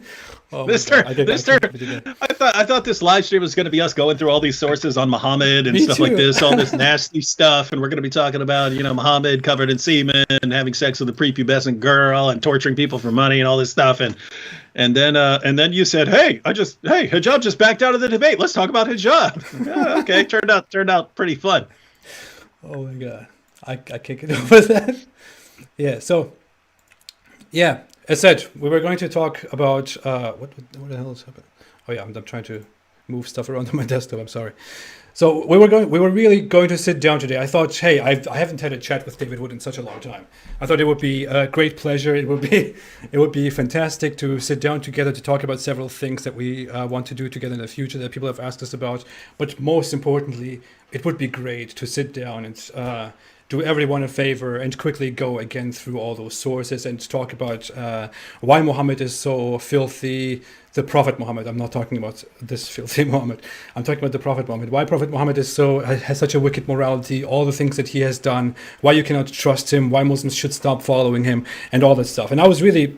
It was tedious work. I thought I'll go through all these sources, and then Mohammed Hijab makes a Twitter post, announces that he doesn't want to debate me because I didn't tell him that the debate was going to be online, although I clearly told him by everybody's, according to numerous witnesses, it's right there just yesterday.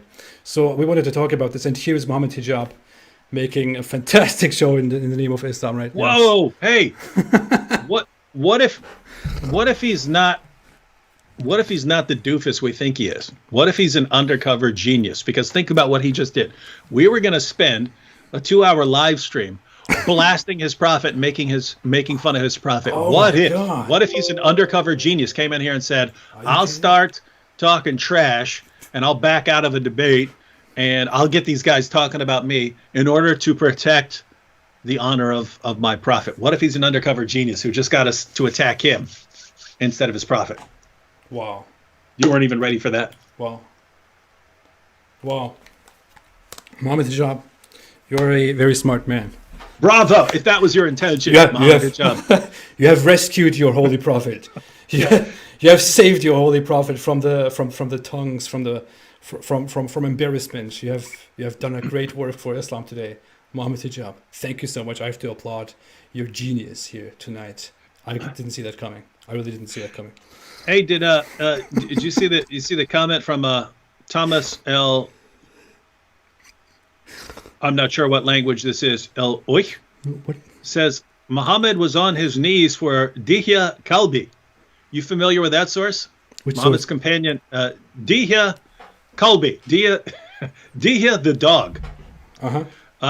There's in the Muslim sources, people would see this young hot dude leaving Muhammad's place, and they would ask, "Hey, Oh, yeah. what are you doing with Dihya El Kalbi coming out your house?" And he said, "No, that was the angel Gabriel, right?" And so he said the angel Gabriel looks exactly like Dihya, and so whenever you see whenever you see Dihya Kalbi coming out of his house, it's because the angel Gabriel is visiting him, and he just happens to look like this young hot dude. Oh man! This religion, man. This religion is crazy. I've been thinking for quite a while. It's like when you criticize Islam, or when you talk about Islam, when you defend Islam, even when it's just about defending Islam, when you talk about Islam between people who defend it and people who criticize it, you talk about the most disgusting stuff in the world, and it is relevant to the topic of Islam. That's what Islam is.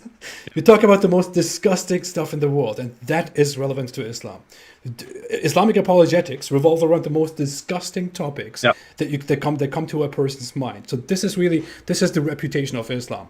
The reputation of Islam is we're talking about child marriage. We're talking about suggestions to other child marriages. To Muhammad having semen on his clothes all the time, having 11 wives, being told by his followers that he has the sexual strength of 30 men, having sex with a sex slave behind the back of his wives, and then legitimizing that with the the Quran.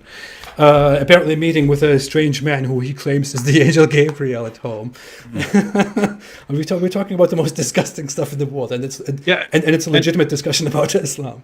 Yeah, and the reason is, I mean, that's what the Muslim sources are about. I mean, you could pull a volume of the Hadith off the wall and open it up to a random page, and it's either going to be about slaughtering the unbelievers in the name of Allah, or Aisha scraping the semen off Muhammad's clothes, or Muhammad having sex with 9 women and girls in one night and then only taking one bath. It's going to be about something like that, right? And that's why, if you study Islam, then, gosh, that's what you're dealing with. And if you want to examine the Muslim sources, that's just what you're dealing with. Sometimes something overcomes me, and I think maybe I feel a little bit bad for this guy called Mohammed Hijab right now. And Mohammed Hijab maybe came here tonight and genuinely thought, because he was so provoked by my mockery of him and by people calling him a coward, he really came here onto this live chat and to think, to vent a little bit and to think that he's doing something great, to think that he's coming here to humiliate us. And all he has done, no matter how you look at it from whatever perspective you want to look at it, but all he has done is just to completely embarrass himself and Islam. He has done nobody any favors tonight. He's been completely disgusting. He's been completely stupid, idiotic, and he has given us so much material to talk about something so good. Can you imagine that, though? Can you even imagine Mohammed Hijab coming onto a live stream and completely embarrassing himself and his religion? Oh, wow. I couldn't see that coming. It's got deja vu, man. Hey, you remember this, guys? Did you see that interview? You had Mohammed Hijab, so confused, and we've seen the hijab clips. We've seen the hijab clips where he's going to scholars who are telling him, no, the differences in the Quran are just accents. They're just different accents, right? And so he finally gets Sheikh Yasser Qadhi talking about this, and man, Yasser Qadhi can set this record straight, because all these Christians and atheists, they're saying that there are these different Qurans in different parts of the world, and that different Muslims in different areas have different versions of the Quran. But finally, the great Yasser Qadhi will correct this. And then it's one epic train wreck, the entire thing, just completely destroying the foundations of Islam. And then Hijab tries to salvage it at the end. He said, but, if I gave you a blank mushaf, you could put together the Quran, right? Yasser Qadhi, nope, no, could not be done, cannot happen. Sorry. End of Yasser Qadhi's career. All thanks to, hey, I don't know if you saw this, but it wasn't just Hijab; it was also Fareed Responds. Did you see that? Yeah. Yeah, I don't. I've only watched one Fareed Responds video. I think I've only watched one Fareed Responds video ever. But someone sent me a link to a Muslim who's blasting Fareed for being the one who initially leaked. Yeah. The comments of Yasser Qadhi. And so, guys, think about this situation. You have Yasser Qadhi. That it was respected around the world, as a Muslim scholar, right?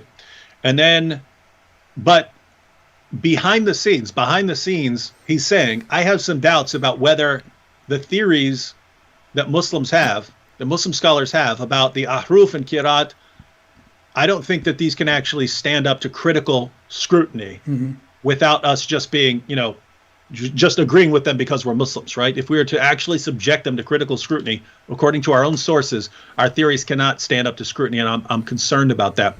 And then then Fareed, I'm exposing this, right? Yeah.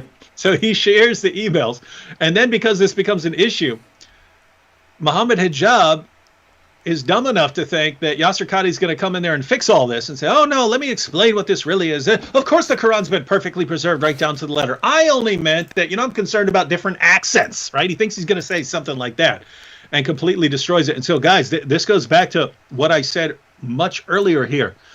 These young, aggressive Muslims who who lack the maturity of their older counterparts who've been through this for many, many years, when these guys get big followings, they'll destroy their religion. They will not be able to handle it. See, See, I got a big following. I have a big following online.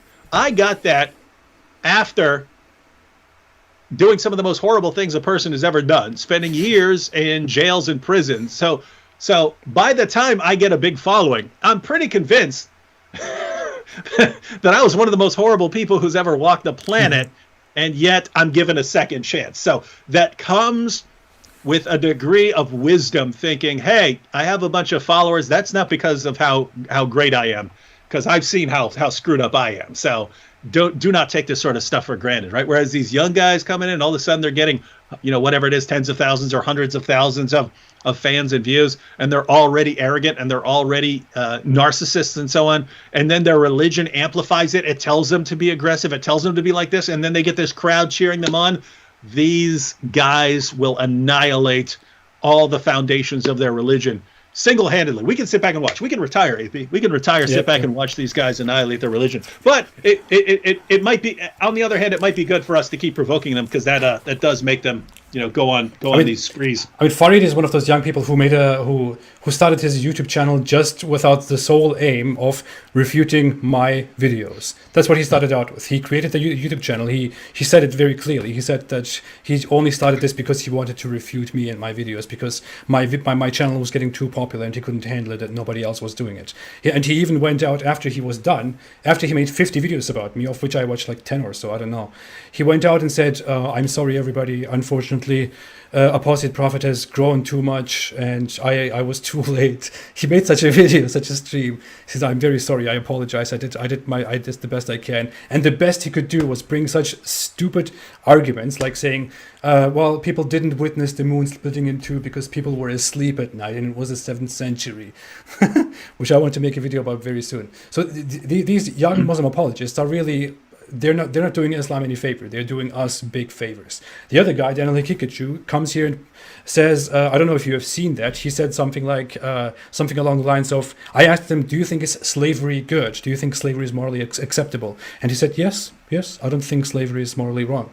And I asked him to explain. He explained it like for 10 minutes. And you know what it came down to, what it broke down to? He said, slavery is essentially the same as capitalism, as employment, but it is actually better than employment, because think about it. He said, think about it. You have if you get a car, buying a car is better than renting a car, because if you rent a car, then it is not yours and you don't take very good care of it. But I agree. If you buy a car, or a toaster, right? It's like buying a toaster. Yeah, like a toaster. Or if you buy a toaster, then you take very good care of it. If you rent it, then you don't take care of it. Which, by the way, says a lot about his morality. I take much better care of something that I rent than about something that I own, because I respect the person who actually owns this thing, whom I have to return this stuff to. So that says a lot about Daniel Hikikachu, actually. But his logic was, it's better to own a car than to rent a car, because you will treat the car better. And capitalism means renting a person, while slavery means owning a person. If you own the person rather than rent the person, then you will take better care of the person, which means slavery is better fundamentally. That is the argument. And here's Mohammed Hijab talking about golden showers. So this is really what's going on. You know what I find fantastic.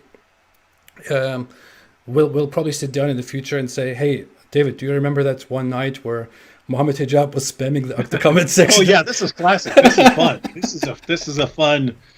This is good comic relief, I think. Yeah, this is a story for the future. This is a story for speaking presentations, right? This is all right. Here's my PowerPoint presentation on the true spirit of Islam, ladies and gentlemen. Hey, check out these comments. This comes from one of the most popular Muslim apologists in the world. David, do you remember that night where Mohammed Hijab was telling us to give each other a golden shower? Wow. Oh my God. Muhammad, the Prophet Muhammad, what he produced, man. Yeah. Quick comment right here. The Wawi, if you're still listening, the Wawi said, I want to have a respectable discussion. Don't call me coward. I'm a man of respect. He's responding to someone else. Apparently someone called him a coward or something like this. The Wawi, I'm assuming you're the same person who sent me an email earlier. Just do something for me. Test your internet connection, right? Test your internet connection. So go to Google, type in speed test on Google, speed test, run the test, and then email me those two numbers, because that'll help me assess how good your internet will be for live streaming. But send me that, and yeah, we can definitely set something up. Awesome. I want to go through some comments and some super chats. If you, Sure. Yeah, I don't want to let those slide. I always want to catch those super chats and respond to them. Igal O became a member of the channel, became a prophet of the channel. You can go down, by the way, if you want to become a member of the channel, which is also called a prophet. You can go down and press the join button. Igal O just became a member of the channel and also officially a prophet, which is, of course, amazing. Thank you so much and welcome. Hindu Historian made a super chat and didn't add any comments. Thank you so much, Hindu Historian. I appreciate it. Dr. Lingui Art made a super sticker which says vibes, and didn't add any comment to it. Thank you so much, Dr. Lingui Art. I appreciate it. Hindu Historian made another super chat, another super sticker with a vomiting face. I guess that's in reference to the very morally sublime Mohammed Hijab and his golden shower requests. Apple Goo made a super sticker and said thanks. Thank you so much, Apple Goo. I appreciate it. Ondra Klein made a super chat and said joining $5 tier Patreon. Keep up with the great work, guys. By the way, I want to have a Patreon Zoom event very soon where people who support me on Patreon, where we all can come together and have a chat. I will announce that further.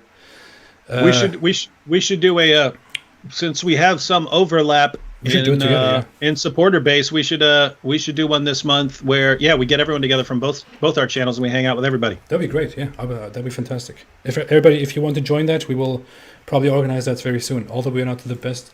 David Wood is the best of planners. I'm not. Oracle of Twilight made a super chat and said, Mohammed Hijab doesn't deserve a debate at this point. He's a clown and deceptive, like a charlatan. I know, but he never deserves a debate. Mohammed Hijab was always a clown and always deceptive, and he was always a charlatan.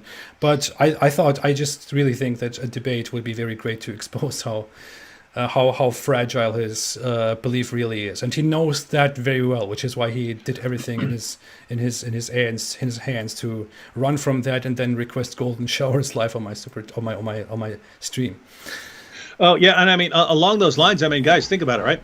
I mean you had two Christians, me and Sam Shamoun, we invited 1.6 billion Muslims. We said everyone, greatest to smallest, welcome to come on and defend your prophet.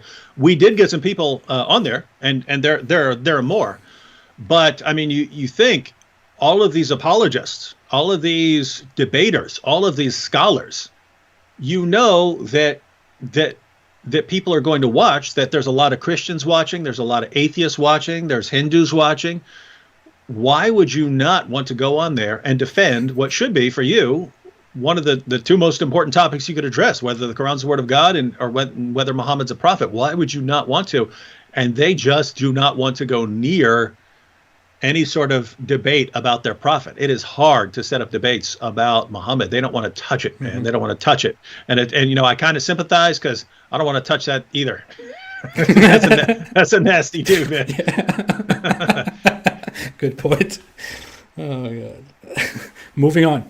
Oracle of Twilight made a super chat and said, that's the same. Thank you, Oracle of Twilight. Islam Critique is here. Shout out to Islam Critique, who has a fantastic channel on debunking Islam, although it's not as good as as my channel, sorry. Just kidding. Islam Critique is here, made a super chat and said, if Mohammed Hijab can make Yasser Qadhi a laughing stock, imagine what he can do to you. Yeah. If Mohammed Hijab will destroy his own scholar without even trying, imagine what he would do to you if he were trying. Yeah. Fantastic. Brilliantly summarized. Islam Critique. Thank you so much. Hijab could do that. He could walk around like that. He could, you Christians want to mess with me? I'll take out my own scholars because I'm crazy. I'll take out my own scholars. I'll destroy my own religion. I don't care because I'm crazy. You want to mess with me? I didn't think so. The golden shower boy. Apple Goo made another super chat. Apple Goo made a super sticker unboxing. Thank you so much. Search for Truth said in a super chat, Hijab, when I spit, does that make me a god? Is that in reference to something? I don't get it. Yeah. No, I remember this vaguely. So during the debate, I pointed out that Muhammad's follower. This goes back to Mohammed Hijab, basically completely misrepresenting the audience, but I mean misrepresenting the argument, but pretending for the audience that he's refuted it. So I pointed out that Muhammad's followers would take his saliva and even his blood, and they would take his saliva and they would rub it on themselves and stuff, and they would take his blood and they would drink it and stuff like that. And my point was, this is not how you treat a mere human being. If you're drinking Muhammad's urine and rubbing his saliva all over you, this is a kind of reverence that is simply idolatrous. So that was my point. And then Hijab said something like, what, because Muhammad's stupid? Because Muhammad spits, he's God? This makes him God? Oh, is that God? Right? So right where, and then, of course, the audience, great point, Hijab. Didn't understand anything, but you don't have to. This is your crap. I'm leaving a comment. Mohammed Hijab is afraid of debating whether Islam is true, but if you need a golden shower, go to Mohammed Hijab. Okay, Search for Truth. Thank you so much for the input. Andrew Martin became a member of the channel. Thank you so much. Welcome, Andrew Martin. This is a giant mess of a live stream right now. I didn't expect it to go like this at all, but we will hopefully interact much more in other live streams together. Ron M made a super chat and said Sam Shamoun would wipe the floor with Mimi Hijab, and Mimi knows that and would never debate him. that would be a massacre. It would be. Basically, Zakir Naik is good at one thing. When he was younger, he memorized tons of references, right? He memorized tons of references. So he's good at firing off references. Other than that, his arguments, the things he says are the stupidest things anyone could possibly say. Sam Shamoun has an even greater reference recall than Zakir Naik, but Sam Shamoun makes devastating arguments, and I believe Sam Shamoun would crush any of these guys or all of them at once, right? In other words, if you put Zakir Naik and Jabir Ali and Mohammed Hijab and 10 others on stage, I believe Sam would crush all of them at the same time. They can prove me wrong. They're welcome to prove me wrong. We go live and Sam Shamoun's sitting right there. And if someone calls in and it starts looking like a debate, if it's a discussion, me and Sam will both talk. If it starts looking like a debate, I kind of draw back and go into moderator mode. But no, I mean anyone who wants to refute Sam, it's keep in. Oh, by the way, so last week we did Muhammad week, and that's still continuing because we have some Muslims that we still want to talk. But next week we're probably going to start the Quran confirms the Bible week, where Muslims can call in and show us that the Quran does not confirm the Bible, or that the Quran shows that the Bible's been corrupted. And then probably later in the month we'll have Trinity week, where Muslims can call in and give us all their objections against the doctrine of the Trinity. So plenty coming up, plenty of opportunities to. That's amazing that you're going through all that stuff. That's awesome. I've been thinking about doing such events for quite a while. I thought it would just be a kind of a random night where people call in and discuss stuff with me, like Muslims. But that's a whole different level. That's actually awesome. You might want to actually do that, and you could either do it by yourself, or you get a friend, and then you could have a couple, one Muslim or a couple Muslims call in and basically have a conversation. But you can kind of discuss the same points, and it's actually pretty cool. I'm just thinking in terms of views and stuff like that. In that, just the discussions we had a couple days ago, we had a discussion with a young guy who converted to Islam. It's got over 70,000 views, which, for a live stream, that's good. For a live stream that's only been up a couple days, so it's got in the next couple days it'll hit 100,000 and stuff. But that's a lot for it's a lot of people who are interested in watching a conversation who might not be interested in watching just a regular video or something like that. I wonder what Ali Dawa is doing right now. Ali Dawa is probably watching all of this happen, and he's like, Brother Mohammed, please stop. You're embarrassing all of us. You're embarrassing yourself. Me refute them. Me say golden shower. Golden shower. Destroy them. Golden shower. Musaf. Black Musaf. You get me a black Musaf. I will give you a Quran. Okay, moving on. Ben Kelly made a super chat and said, urgent message to David Wood. Research General Butt Naked, prophet of Nyanbawe. Then Oh, converted to... I know General Butt Naked. It's so funny. Do you know that guy? No, what is that? He's I forget where it was. Does the comment say where he was? Prophet of Nyambawe. What is his name? What? Yeah, it's an African country, but this dude was into all sorts of like demonic pagan stuff. He would drink this stuff, and he said that it made him invisible in battle. But he would run out into battle at the head of his army, butt naked, just slaughtering people left and right. And he got the name General Butt Naked. Then he converted to Christianity, and now he's like an evangelist. Really? This is it's a wild dude. But anyone named I read about General Butt Naked in an article. It was like the 10 most epic redemption stories of all time, of people who are like just completely messed up in one direction and then just did a total 180 and came back. But I wasn't checking that out to make a video about it, but it would make a cool video. Who's not going to click on a video titled General Butt Naked? The story of General Butt Naked. You should do that. Right? You should do that. Click on that, right? What's cool is you might end up with people who they're looking for porn, right? Look up for porn, butt naked, and then they end up watching a video, and then it's got a cool message, about how people can turn around their lives. And then they become Christians, and then they stop watching porn. Yeah. That's right. See, it works. Somebody said, AP, your live streams are so good that Mohammed Hijab is having sexual fantasies. It is weird to bring this stuff up, right? I mean, if you wanted to call people idiots or something like that, then just say, "Oh, you're idiots" or something like that. But to immediately go the route of sexual perversion in every discussion is that shows there's a kind of underlying sickness there. I really want this to be a good opportunity for everybody. Use this opportunity. You should remember Mohammed Hijab from now on as the golden shower man, or the golden shower boy, or Mohammed golden shower hijab, whatever you want to do. Just take these screenshots, make memes of him, make images of him, make pictures of him, hang them up, do whatever you want. But don't miss this opportunity. He has made a complete idiot of himself. You could do something with your merch line. Oh, that's a good idea. Oh man, I'm laughing too much. 1 Colossians 1:17 made a super chat and said, First Colossians, is that how you say it? Said, David, remember him who said Allah has parts. Is that something that happened during the debate too? What is that? I'm not sure what that's in reference to. Now, I can think of multiple things that would be in reference to. Allah has parts.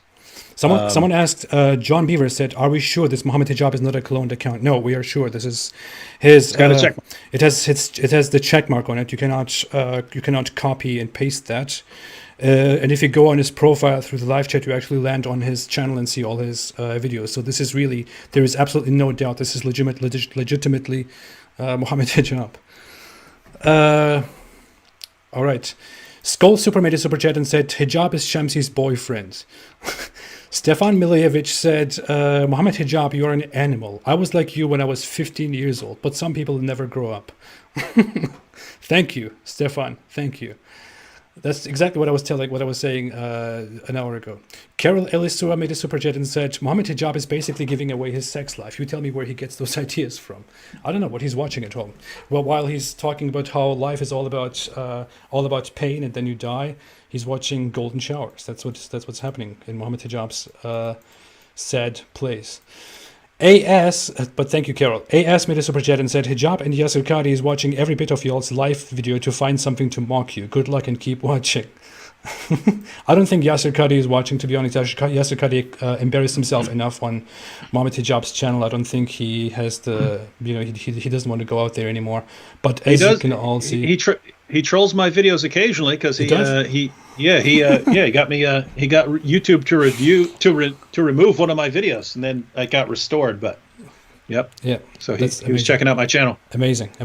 So Yasir Qadi is watching David Wood's videos, and Mohammed Hijab is watching our live chat and talking about golden showers and oral sex. Here's what's interesting though. Yasir Qadi going back to his epic epic interview with Mohammed Hijab that is going to go down in history as one of the great moments in the history of the destruction of the ideology of Islam. What he was saying in there was, when he was talking about the red line, and he said, we're Muslims, so we see an issue and then we push a little bit and then we get an answer. Well, okay, that's good. That's good. He goes, the non-Muslim scholars, they don't have that red line that we have. Right? We go, oh, okay, any answer. Yeah, any answer is fine. Oh, okay. Oh, the ahruf are just dialects. Oh, the differences in the manuscripts are just different accents. Right? Okay, that's got, and then he'll push, right? But he says the non-Muslims will push. The non-Muslims will go, what are you talking about? It doesn't make any sense. It doesn't make any sense that it's dialects, right? And he specifically said that, and they're right because they're quoting your sources to you. They're right. Right? Yeah, right. And he specifically compared it to the story of the emperor's new clothes. It's like the emperor's new clothes. They say you're not wearing any clothes, right? So notice, Islam is the naked king who doesn't realize that he's naked. And that's what Islam is, according to Yasser Qadi. And it's the Western scholars are the ones who are pointing out, you guys are naked. You have nothing. You're butt naked. You're like general butt naked, right? So that's what it's like, but it's the same situation here. So here's what's interesting. Yasser Qadi is, at least to an extent, teachable. If he's acknowledging that, hey, we can believe certain things as Muslims, but then these Western academics will come in and point out that doesn't actually work. It doesn't work according to your own sources. Stop saying that. He's acknowledging that. He's pointing that out to even to Muslims. So there's hope for Yasser Qadi. Hopefully he kind of explained that the Oriental Islamic scholars can just move on with these things and make their excuses, but with the Western scholars are confronted with non-Muslim opponents all the time and have to deal with these hard, tough questions, which is why they cannot just brush these things off. That was kind of the message about it, right? Yeah, and so guys, I'll give you a simple example. So this isn't even at the scholarly level. This is just at the intro level, right? Almost every Muslim, when he hears about the ahruf, he hears, that's just the 7 dialects. That's just the 7 different Arabic dialects. And the Quran was revealed in these 7 different dialects to make the Quran easier for the people who spoke these different dialects. Well, two basic problems, like fundamental. Like the scholars will go into far more detail. I'm just going to give you 2 quick, easy ones just to show you how the main theory that Muslims are given doesn't even survive like 2 minutes of investigation. Right? So problem number 1, the guy that this story is about, that this hadith is about, converted around the time of the conquest of Mecca. So that's 630, right? The story, the hadith, is about this dude. He's reciting the Quran in the mosque, but he's reciting it in a different way from what Umar was familiar with. So Umar hears this guy reciting the Quran, and he hears him reciting it in a different way. So he drags the guy to Muhammad like a dog, like, I'm about to put this guy to death, right? Brings him to Muhammad. And Muhammad says, hey, how do you recite it? And the guy recites it. And then he goes, Umar, how do you recite it? Umar recites it. And he goes, Allah revealed it in both ways. Yeah, Allah revealed it in 7 different ways, 7 ahruf, right? And Muslims today say, oh, yeah, that's 7 dialects. But think about this. So the first, the obvious problem here. So this guy that this story is about converted in 630 AD. When is he doing this Quran recitation? Let's say a year later, right? 631. Notice you only have 2 years to work with. Yeah. You have from 630 to 632. So then Muhammad says, no, say, don't worry about it, Umar. The Quran was revealed in 7 different ways. Now think about this, ladies and gentlemen. You're talking 631, if not 632, but it's shortly before Muhammad's death. And all of a sudden, he announces that he's been revealing the Quran in 7 different versions for different people, and no one's ever heard about this before. No one has a clue. That hasn't been discussed ever. The Quran is coming to an end, and Umar's ready to kill this dude because he's reciting the Quran differently, and Muhammad never thought to mention, oh, by the way, I'm revealing the Quran in all these different ways. Here's the point. That story, your interpretation of that story sounds absolutely ridiculous unless you have some red line where you say, can you tell me what the ahruf are? I've heard that there were these different, it's just dialects, no problem there. Unless you're like that, right? As soon as you start pushing on that at all, that falls apart. That's problem number one. Problem number two, this guy's from the same tribe as Muhammad and Umar. Yeah. He spoke the same dialect as Muhammad and Umar. The guy is actually, Hisham is actually Khadija's grandnephew. They're from the same tribe. So your theory that it just refers to different dialects.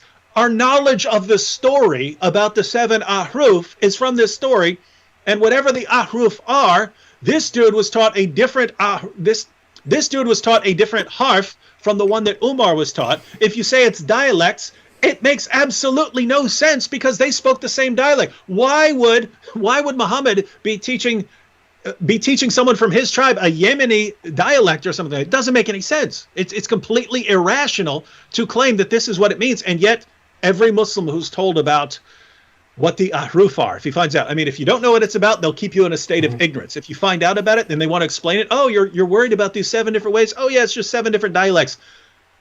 Anyway, here's the point again. To any non-Muslim who doesn't have that red line where just ask and then do not question your answer, this story sounds your interpretation, your understanding. Ahruf are just different dialects. Sounds completely ridiculous. And Yasser Qadhi's been dealing with that for years, but not just on those kind of big issues, on these little details.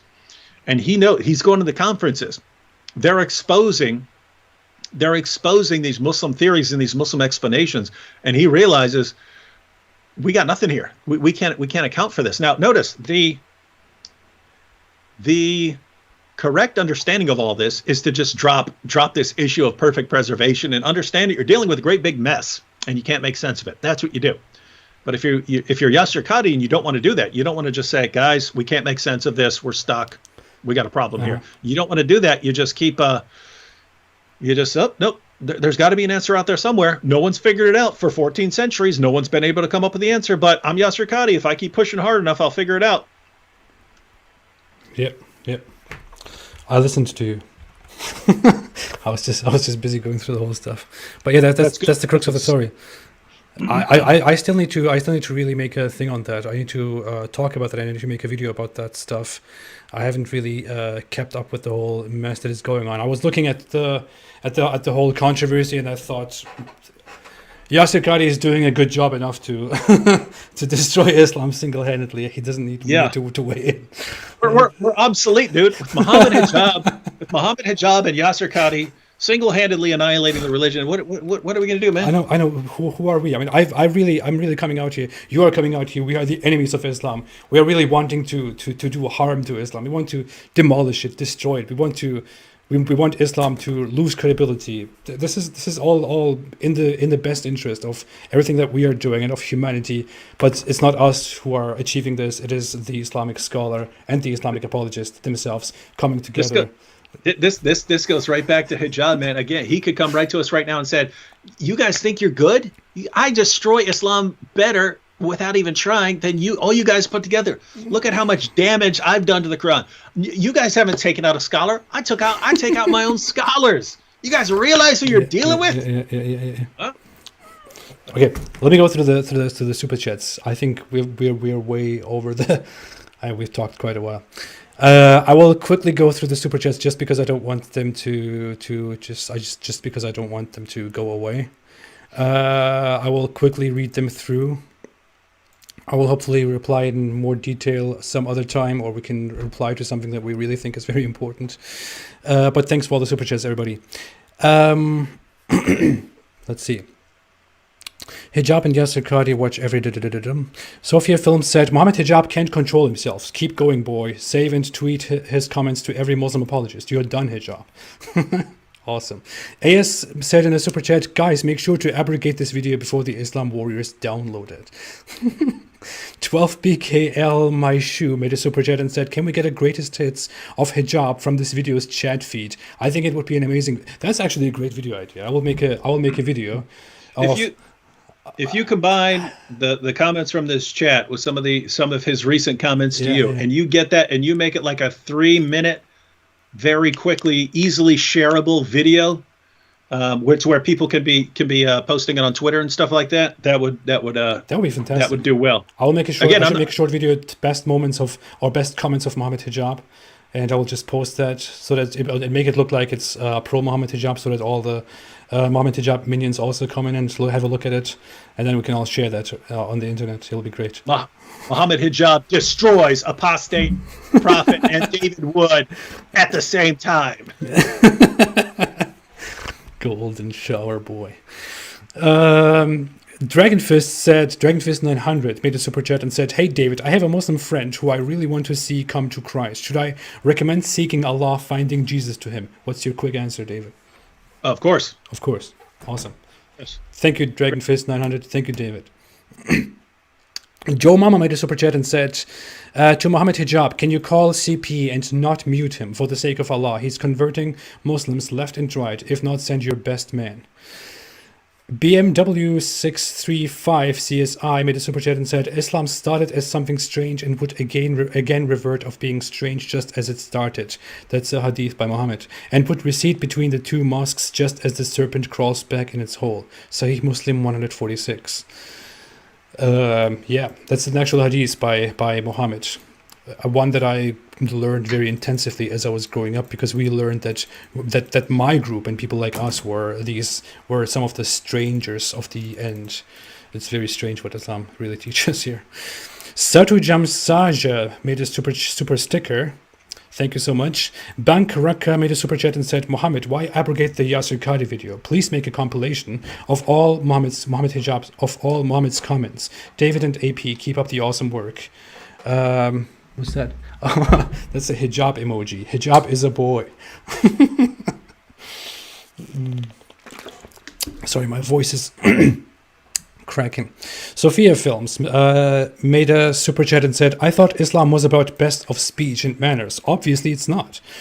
Stefan Milejevich made a super chat and said, Apostate Prophet, please do not forget Emir Stein Center. You must do a parody video on them. I'm begging you. That is the worst evil that exists. Hey, you're getting requests for that too. Well, me and Sam have been getting requests for that as well. I will do that. It's really. Ooh. I think it's one of the most disgusting forms of spreading Islam. They are like presenting it as something very, very sweet, while, you know what I mean.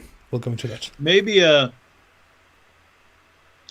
because I'm kind of in a situation where I don't know how much time I want to dedicate to that, but and it's something that you could get on top of, because they don't have a ton of videos, right? I forget what they have.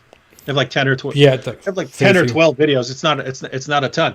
Maybe like me, you, maybe Sam Shimon should just go live once per week, and we'll just go through one video at a time and post it as a response to that. But we can go through sources and stuff like that, show how dumb it is, and then put it out there and then everyone has the response to the video. I wanted to make a video recently in response, because there is this guy, Craig Considine, who is also there on Emir Stein Center. He's really a different story, that guy. But he has a video on there which is titled something like Prophet Muhammad was the first anti-racist.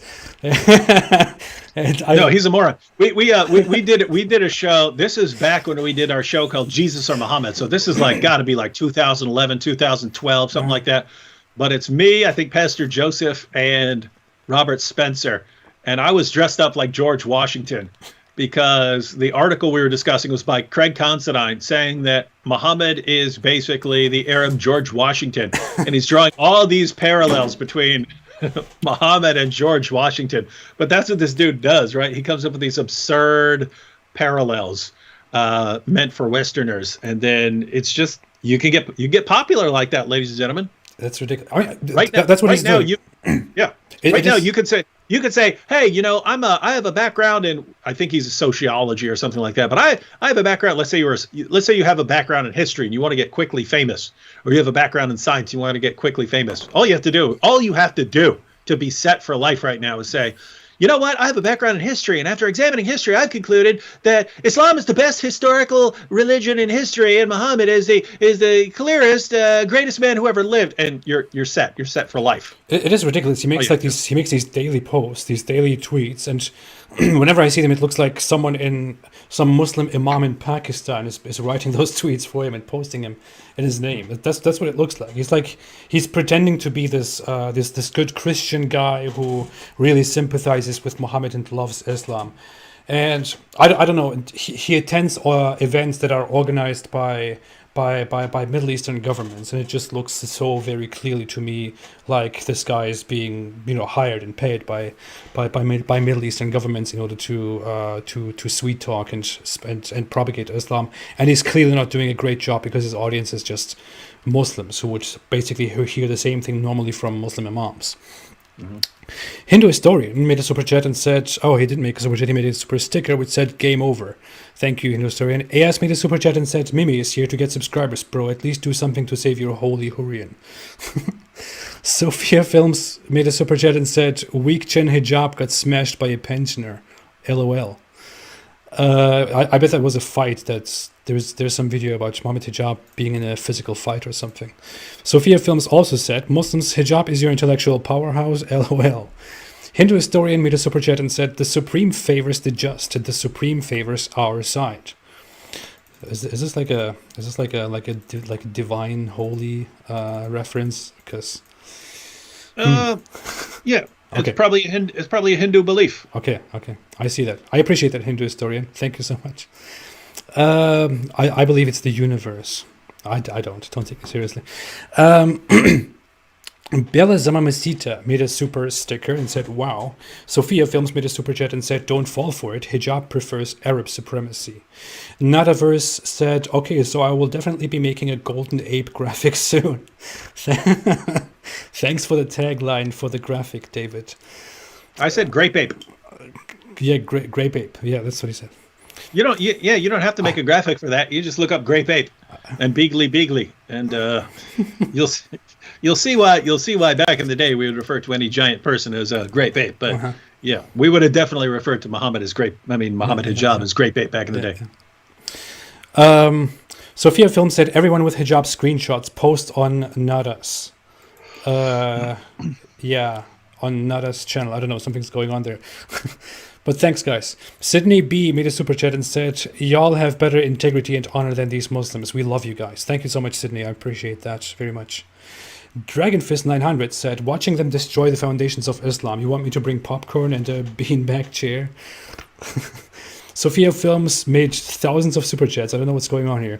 Islam couldn't teach hijab manners nor self-control. Thank you so much. And Shamoon will make hijab his female dog. It's not something that I said. Arash Dibazar Jr. said, Mohammed Hijab exposed Yasir Qadhi. Respect. Hawaiian CC said, is Mohammed Hijab a top or a power bottom? Please clarify at the debate. Sid Dave said, Khadija gave golden showers to Mohammed. Mohammed Hijab, do you see what you have caused? Yeah, there would have been none of this. This wouldn't have been a discussion. Now we have to sit here and listen to this, not just from Hijab, but from everyone else, because Hijab started it, and he got everyone set on this path.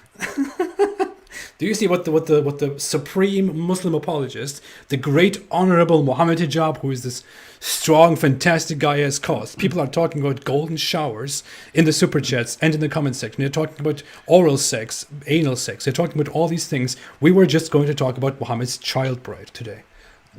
AP.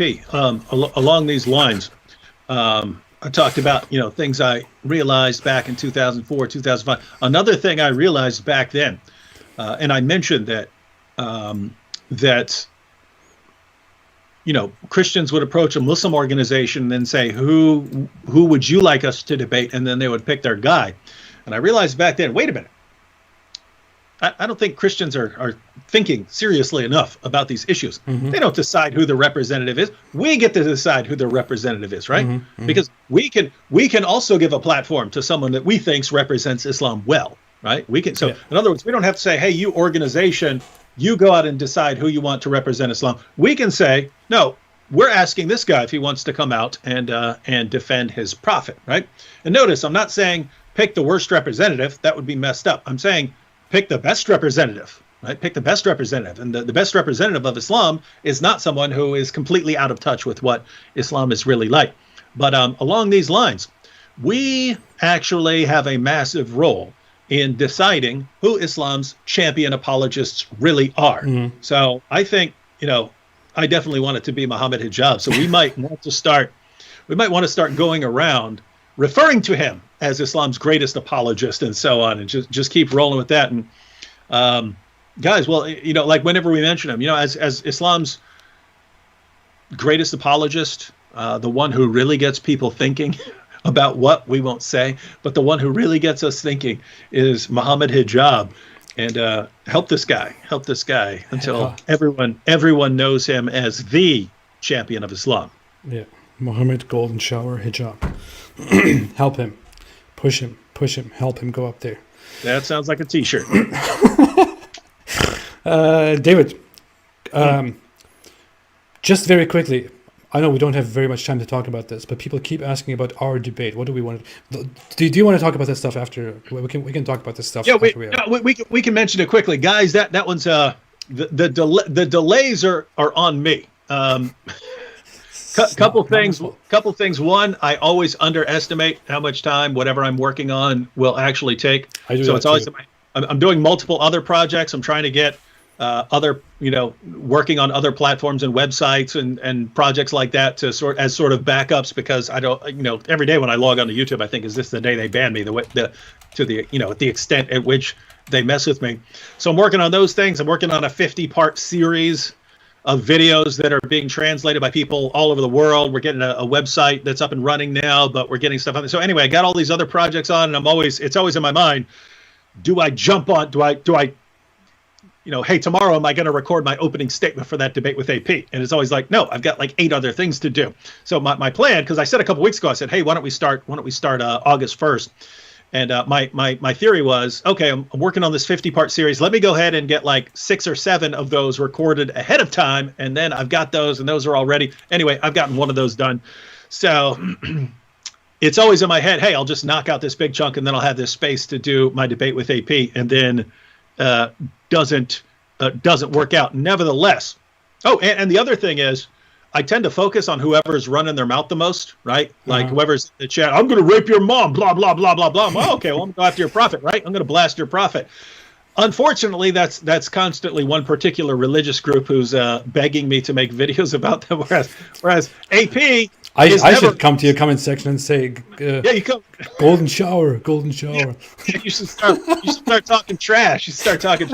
And I'll be like, oh, I gotta jump on this. But we do want to start it because I actually think it's good. I think it's good if we can have a friendly debate. It's a topic that we're both interested in, and I actually think it's good for our channels and for the preservation of our channels. I think we need to have some diverse content on there, because if YouTube's banning channels and they're going after channels that criticize Islam, well, it actually helps if they're on the borderline of whether to mess with us or not, and then they come to the channel, yeah, they got some videos about Islam, but they also have some videos on, dealing with the moral argument and all these other topics, so we'll let them slide. So I think it's good.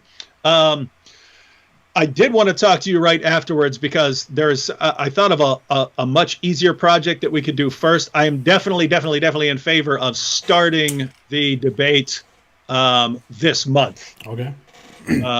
This month. But I have one quick little side project. We'll need 1 or 2 more people involved in, but it's cool. And if you like the idea, you don't have to be involved, but I think you like the idea because it's dope. And we could do that, and then, yeah, definitely before the end of the month. But I do, okay. I basically need to get a few episodes of this 50-part series, because I'm only releasing 1 a week. But there's other work. There's like that, and the transcript, and contacting people, and making sure everyone's translating it, and getting those back and stuff like this. So it's actually a bunch of work. But if I got the videos recorded, then that frees up some time that I don't need for that. So, yeah, if I can get a couple of those done. We'll do that. We'll arrange that. We will announce that further. So just for clarification, David Wood and I were going to have a debate about morality, where David Wood is going to argue that morality comes from the divine, where I argue that it doesn't, or I argue for a different position. So it was going to be a big debate about morality, since David Wood is a Christian and I'm very much an atheist. So that's going to happen soon. We will figure that out. We'll have a conversation together, a private chat after this talk, and then see when we can arrange everything, how we can arrange everything, when we will be able to post the whole stuff. And once we have made an agreement to that, we will announce that in public. unless one of us suddenly chickens out and says, "Hey, I never agreed to this debate." No, AP. We never said it had to be online on our YouTube channels. You have to face me in person. Are you a coward? Coward. Golden showers. Okay. Wow. Hawaiian CC made a super chat and said, okay, I read that. It was about golden showers again. Magdalene G said, Mimi is definitely projecting his fantasies and what he does with Lily Dawa. Just admit you're gay. I'm sure your fans we will still cheer. Gamal Yahya said, debate on Christian morals, apostate, hypocrites. We are going to do that. I don't know what you're talking about. Sophia Films has made a super chat and said, we're going to make Mohammed Hijab infamous. Thanks, boy. Sarah Hagee made a super chat. Thank you so much, Sarah. And said, still loving the hijab golden shower poster idea, AP. LOL. I'm really thinking about it. I want to put it right back here where people can see it, or here, whatever it is, where people can see it. And it's supposed to say the hijab and the Muhammad golden shower hijab, or the golden boy of Islam, or something like that. What's disgusting is if you try to look up a graphic for a poster, you're probably going to get some nasty stuff if you start like Googling stuff like that. I know. Yeah, and that's on Mohammed Hijab. I'm sorry. Oh, dude, I have to say, my goodness, if Hijab's a Speaker's Corner guy. If he starts showing up at Speaker's Corner and everyone starts calling him golden showers because of this, oh my goodness, it's going to be embarrassing. Please, everybody who can participate, who can spread this, please do that. First Colossians 1:17 made a super chat and said, it is in the debate Mohammed Hijab said, who said Allah has parts, and laughed. And Elijah means God is with us. That's what he said. Oh yeah, okay. Yeah, the point of that. Okay, so no, again, I can think of multiple things when you're talking about Allah's part, because I did an entire series of videos with Anthony talking about Allah's different body parts and so on. But I talked about Allah having a literal body and parts, and hijabs and I said that Muslim scholars agree that this has to be literal, because here's what's interesting. I had heard that he's a Salafi somewhere, or I just assumed it. I don't remember what, or it was just the crowd that he was running around with. So I assumed he's a Salafi. Salafis believe that Allah has a literal body, a literal body with literal body parts, right? So I pointed this out that Allah has a literal body according to scholars, and then he gets up, what scholars? What scholars? And so the crowd laughed, and so I thought, I don't actually know anything about this guy, so maybe he's not a Salafi. In which case, I don't know what sect he is. In which case, it's very unclear what he is actually. Yeah, no, I've heard since then that he's definitely a Salafi, and so it was just more deception. It's just he's just leading the crowd astray. That's what I've heard. I've never. Again, the number of Muhammad Hijab videos I've watched, I can probably count on 3 or 4 fingers. But someone told me, what are you talking about? This guy's a Salafi. And anyway, if he is a Salafi, if you guys know, if he's a Salafi, then yeah, that was deception, because Allah has a body according to Islam. I mean, well, I would say according to Islam, it's the Salafis who take these passages seriously. Yeah. According to my people, I was a mainstream Muslim. I was a Sufi at some point, and it really differs. Like, according to one position, Allah doesn't have body parts, and he doesn't have a body that you can perceive. He's outside of his creation. He's everywhere.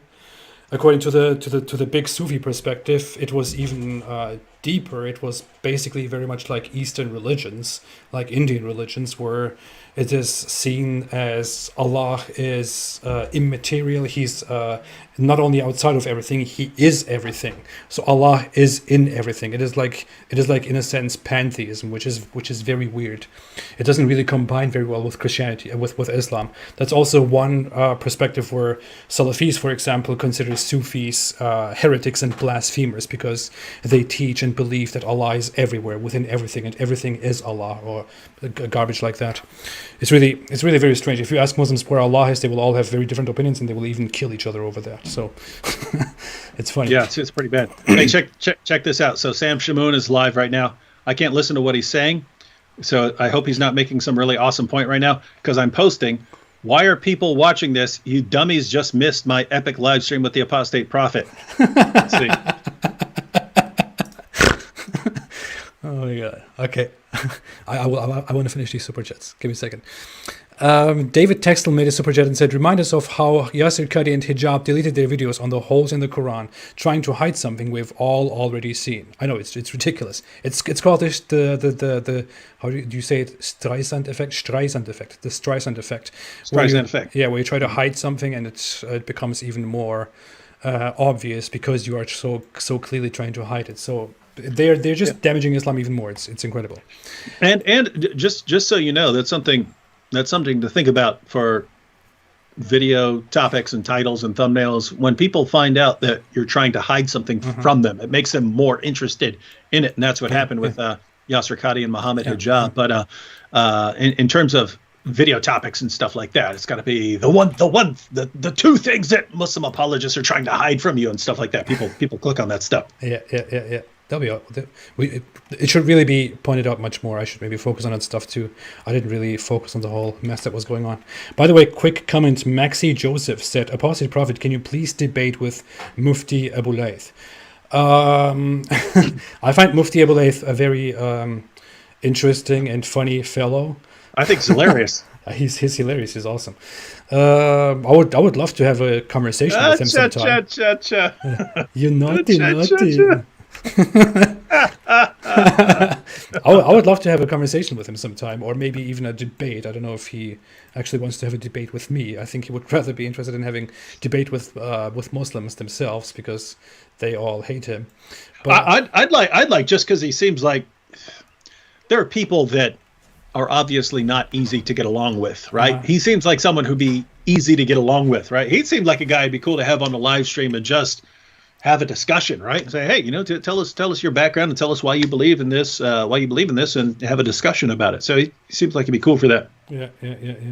You naughty. Animal said in a super chat, Mohammed Hijab, Islam's golden boy. Unknown Mind Your Own said in the super chat, we should make a great big deal of the 100-year anniversary of the standardized Quran. 2024. Arash Debazar Jr. said, if Islam pays me $10,000 a week, I will be their only good apologist. I think that was a reference to Craig Considine, who's doing Islamic apologetics as a Christian person, which is totally genuine, I believe. Nadaverse made a super chat. Thank you, Nadaverse, for being here, by the way, and moderating the chat. Golden Ape will be a mashup of Grape Ape and Hijab's golden shower obsession. I get it. K11S19 said in a super chat, before Muhammad went to Medina, Islam was brought to India by traders who wanted to save Islam from persecution and given refuge by southern Indian kings. But Muslims like Persians and Turks destroying North Indian temples 200 years later. Detail I don't know about. Okay, that's all the super chats. But thank you so much, K11S19. I bet my voice sounds disgusting right now. I bet it's very sounds hard. Fine. It's very hard to listen because I can barely speak. Okay, I think we should be through with this conversation. It's been much longer than I thought it would. It's been so different from what I thought it would be about, but it was worth it. It's funny because I expected, based on the topic, I expected a disgusting conversation. It still ended up being a disgusting conversation, but it was just a different kind. It was about the wrong Muhammad. We were expecting a disgusting conversation tonight with all the sources about the holy Prophet Muhammad, the honorable, morally sublime, holy Prophet Muhammad from the 7th century, and we ended up having a very long, disgusting conversation about the honorable Muslim apologist Mohammed Hijab, who has really made a big show of himself. I want to applaud him here. I want to thank him here in the name of everybody who has who has enjoyed this conversation, this chat, who has enjoyed the laughter, who has laughed at home. I want to thank in the name of everybody, in the name of David Wood himself and myself, to Mohammed Hijab, who has made this great service, who has provided great content for us tonight. Thank you, Mohammed Hijab. We love you very much. You're our hero, dude. You're a hero. Thank you so much. And hey, if you want to talk about the whole debate stuff, you can maybe still contact me.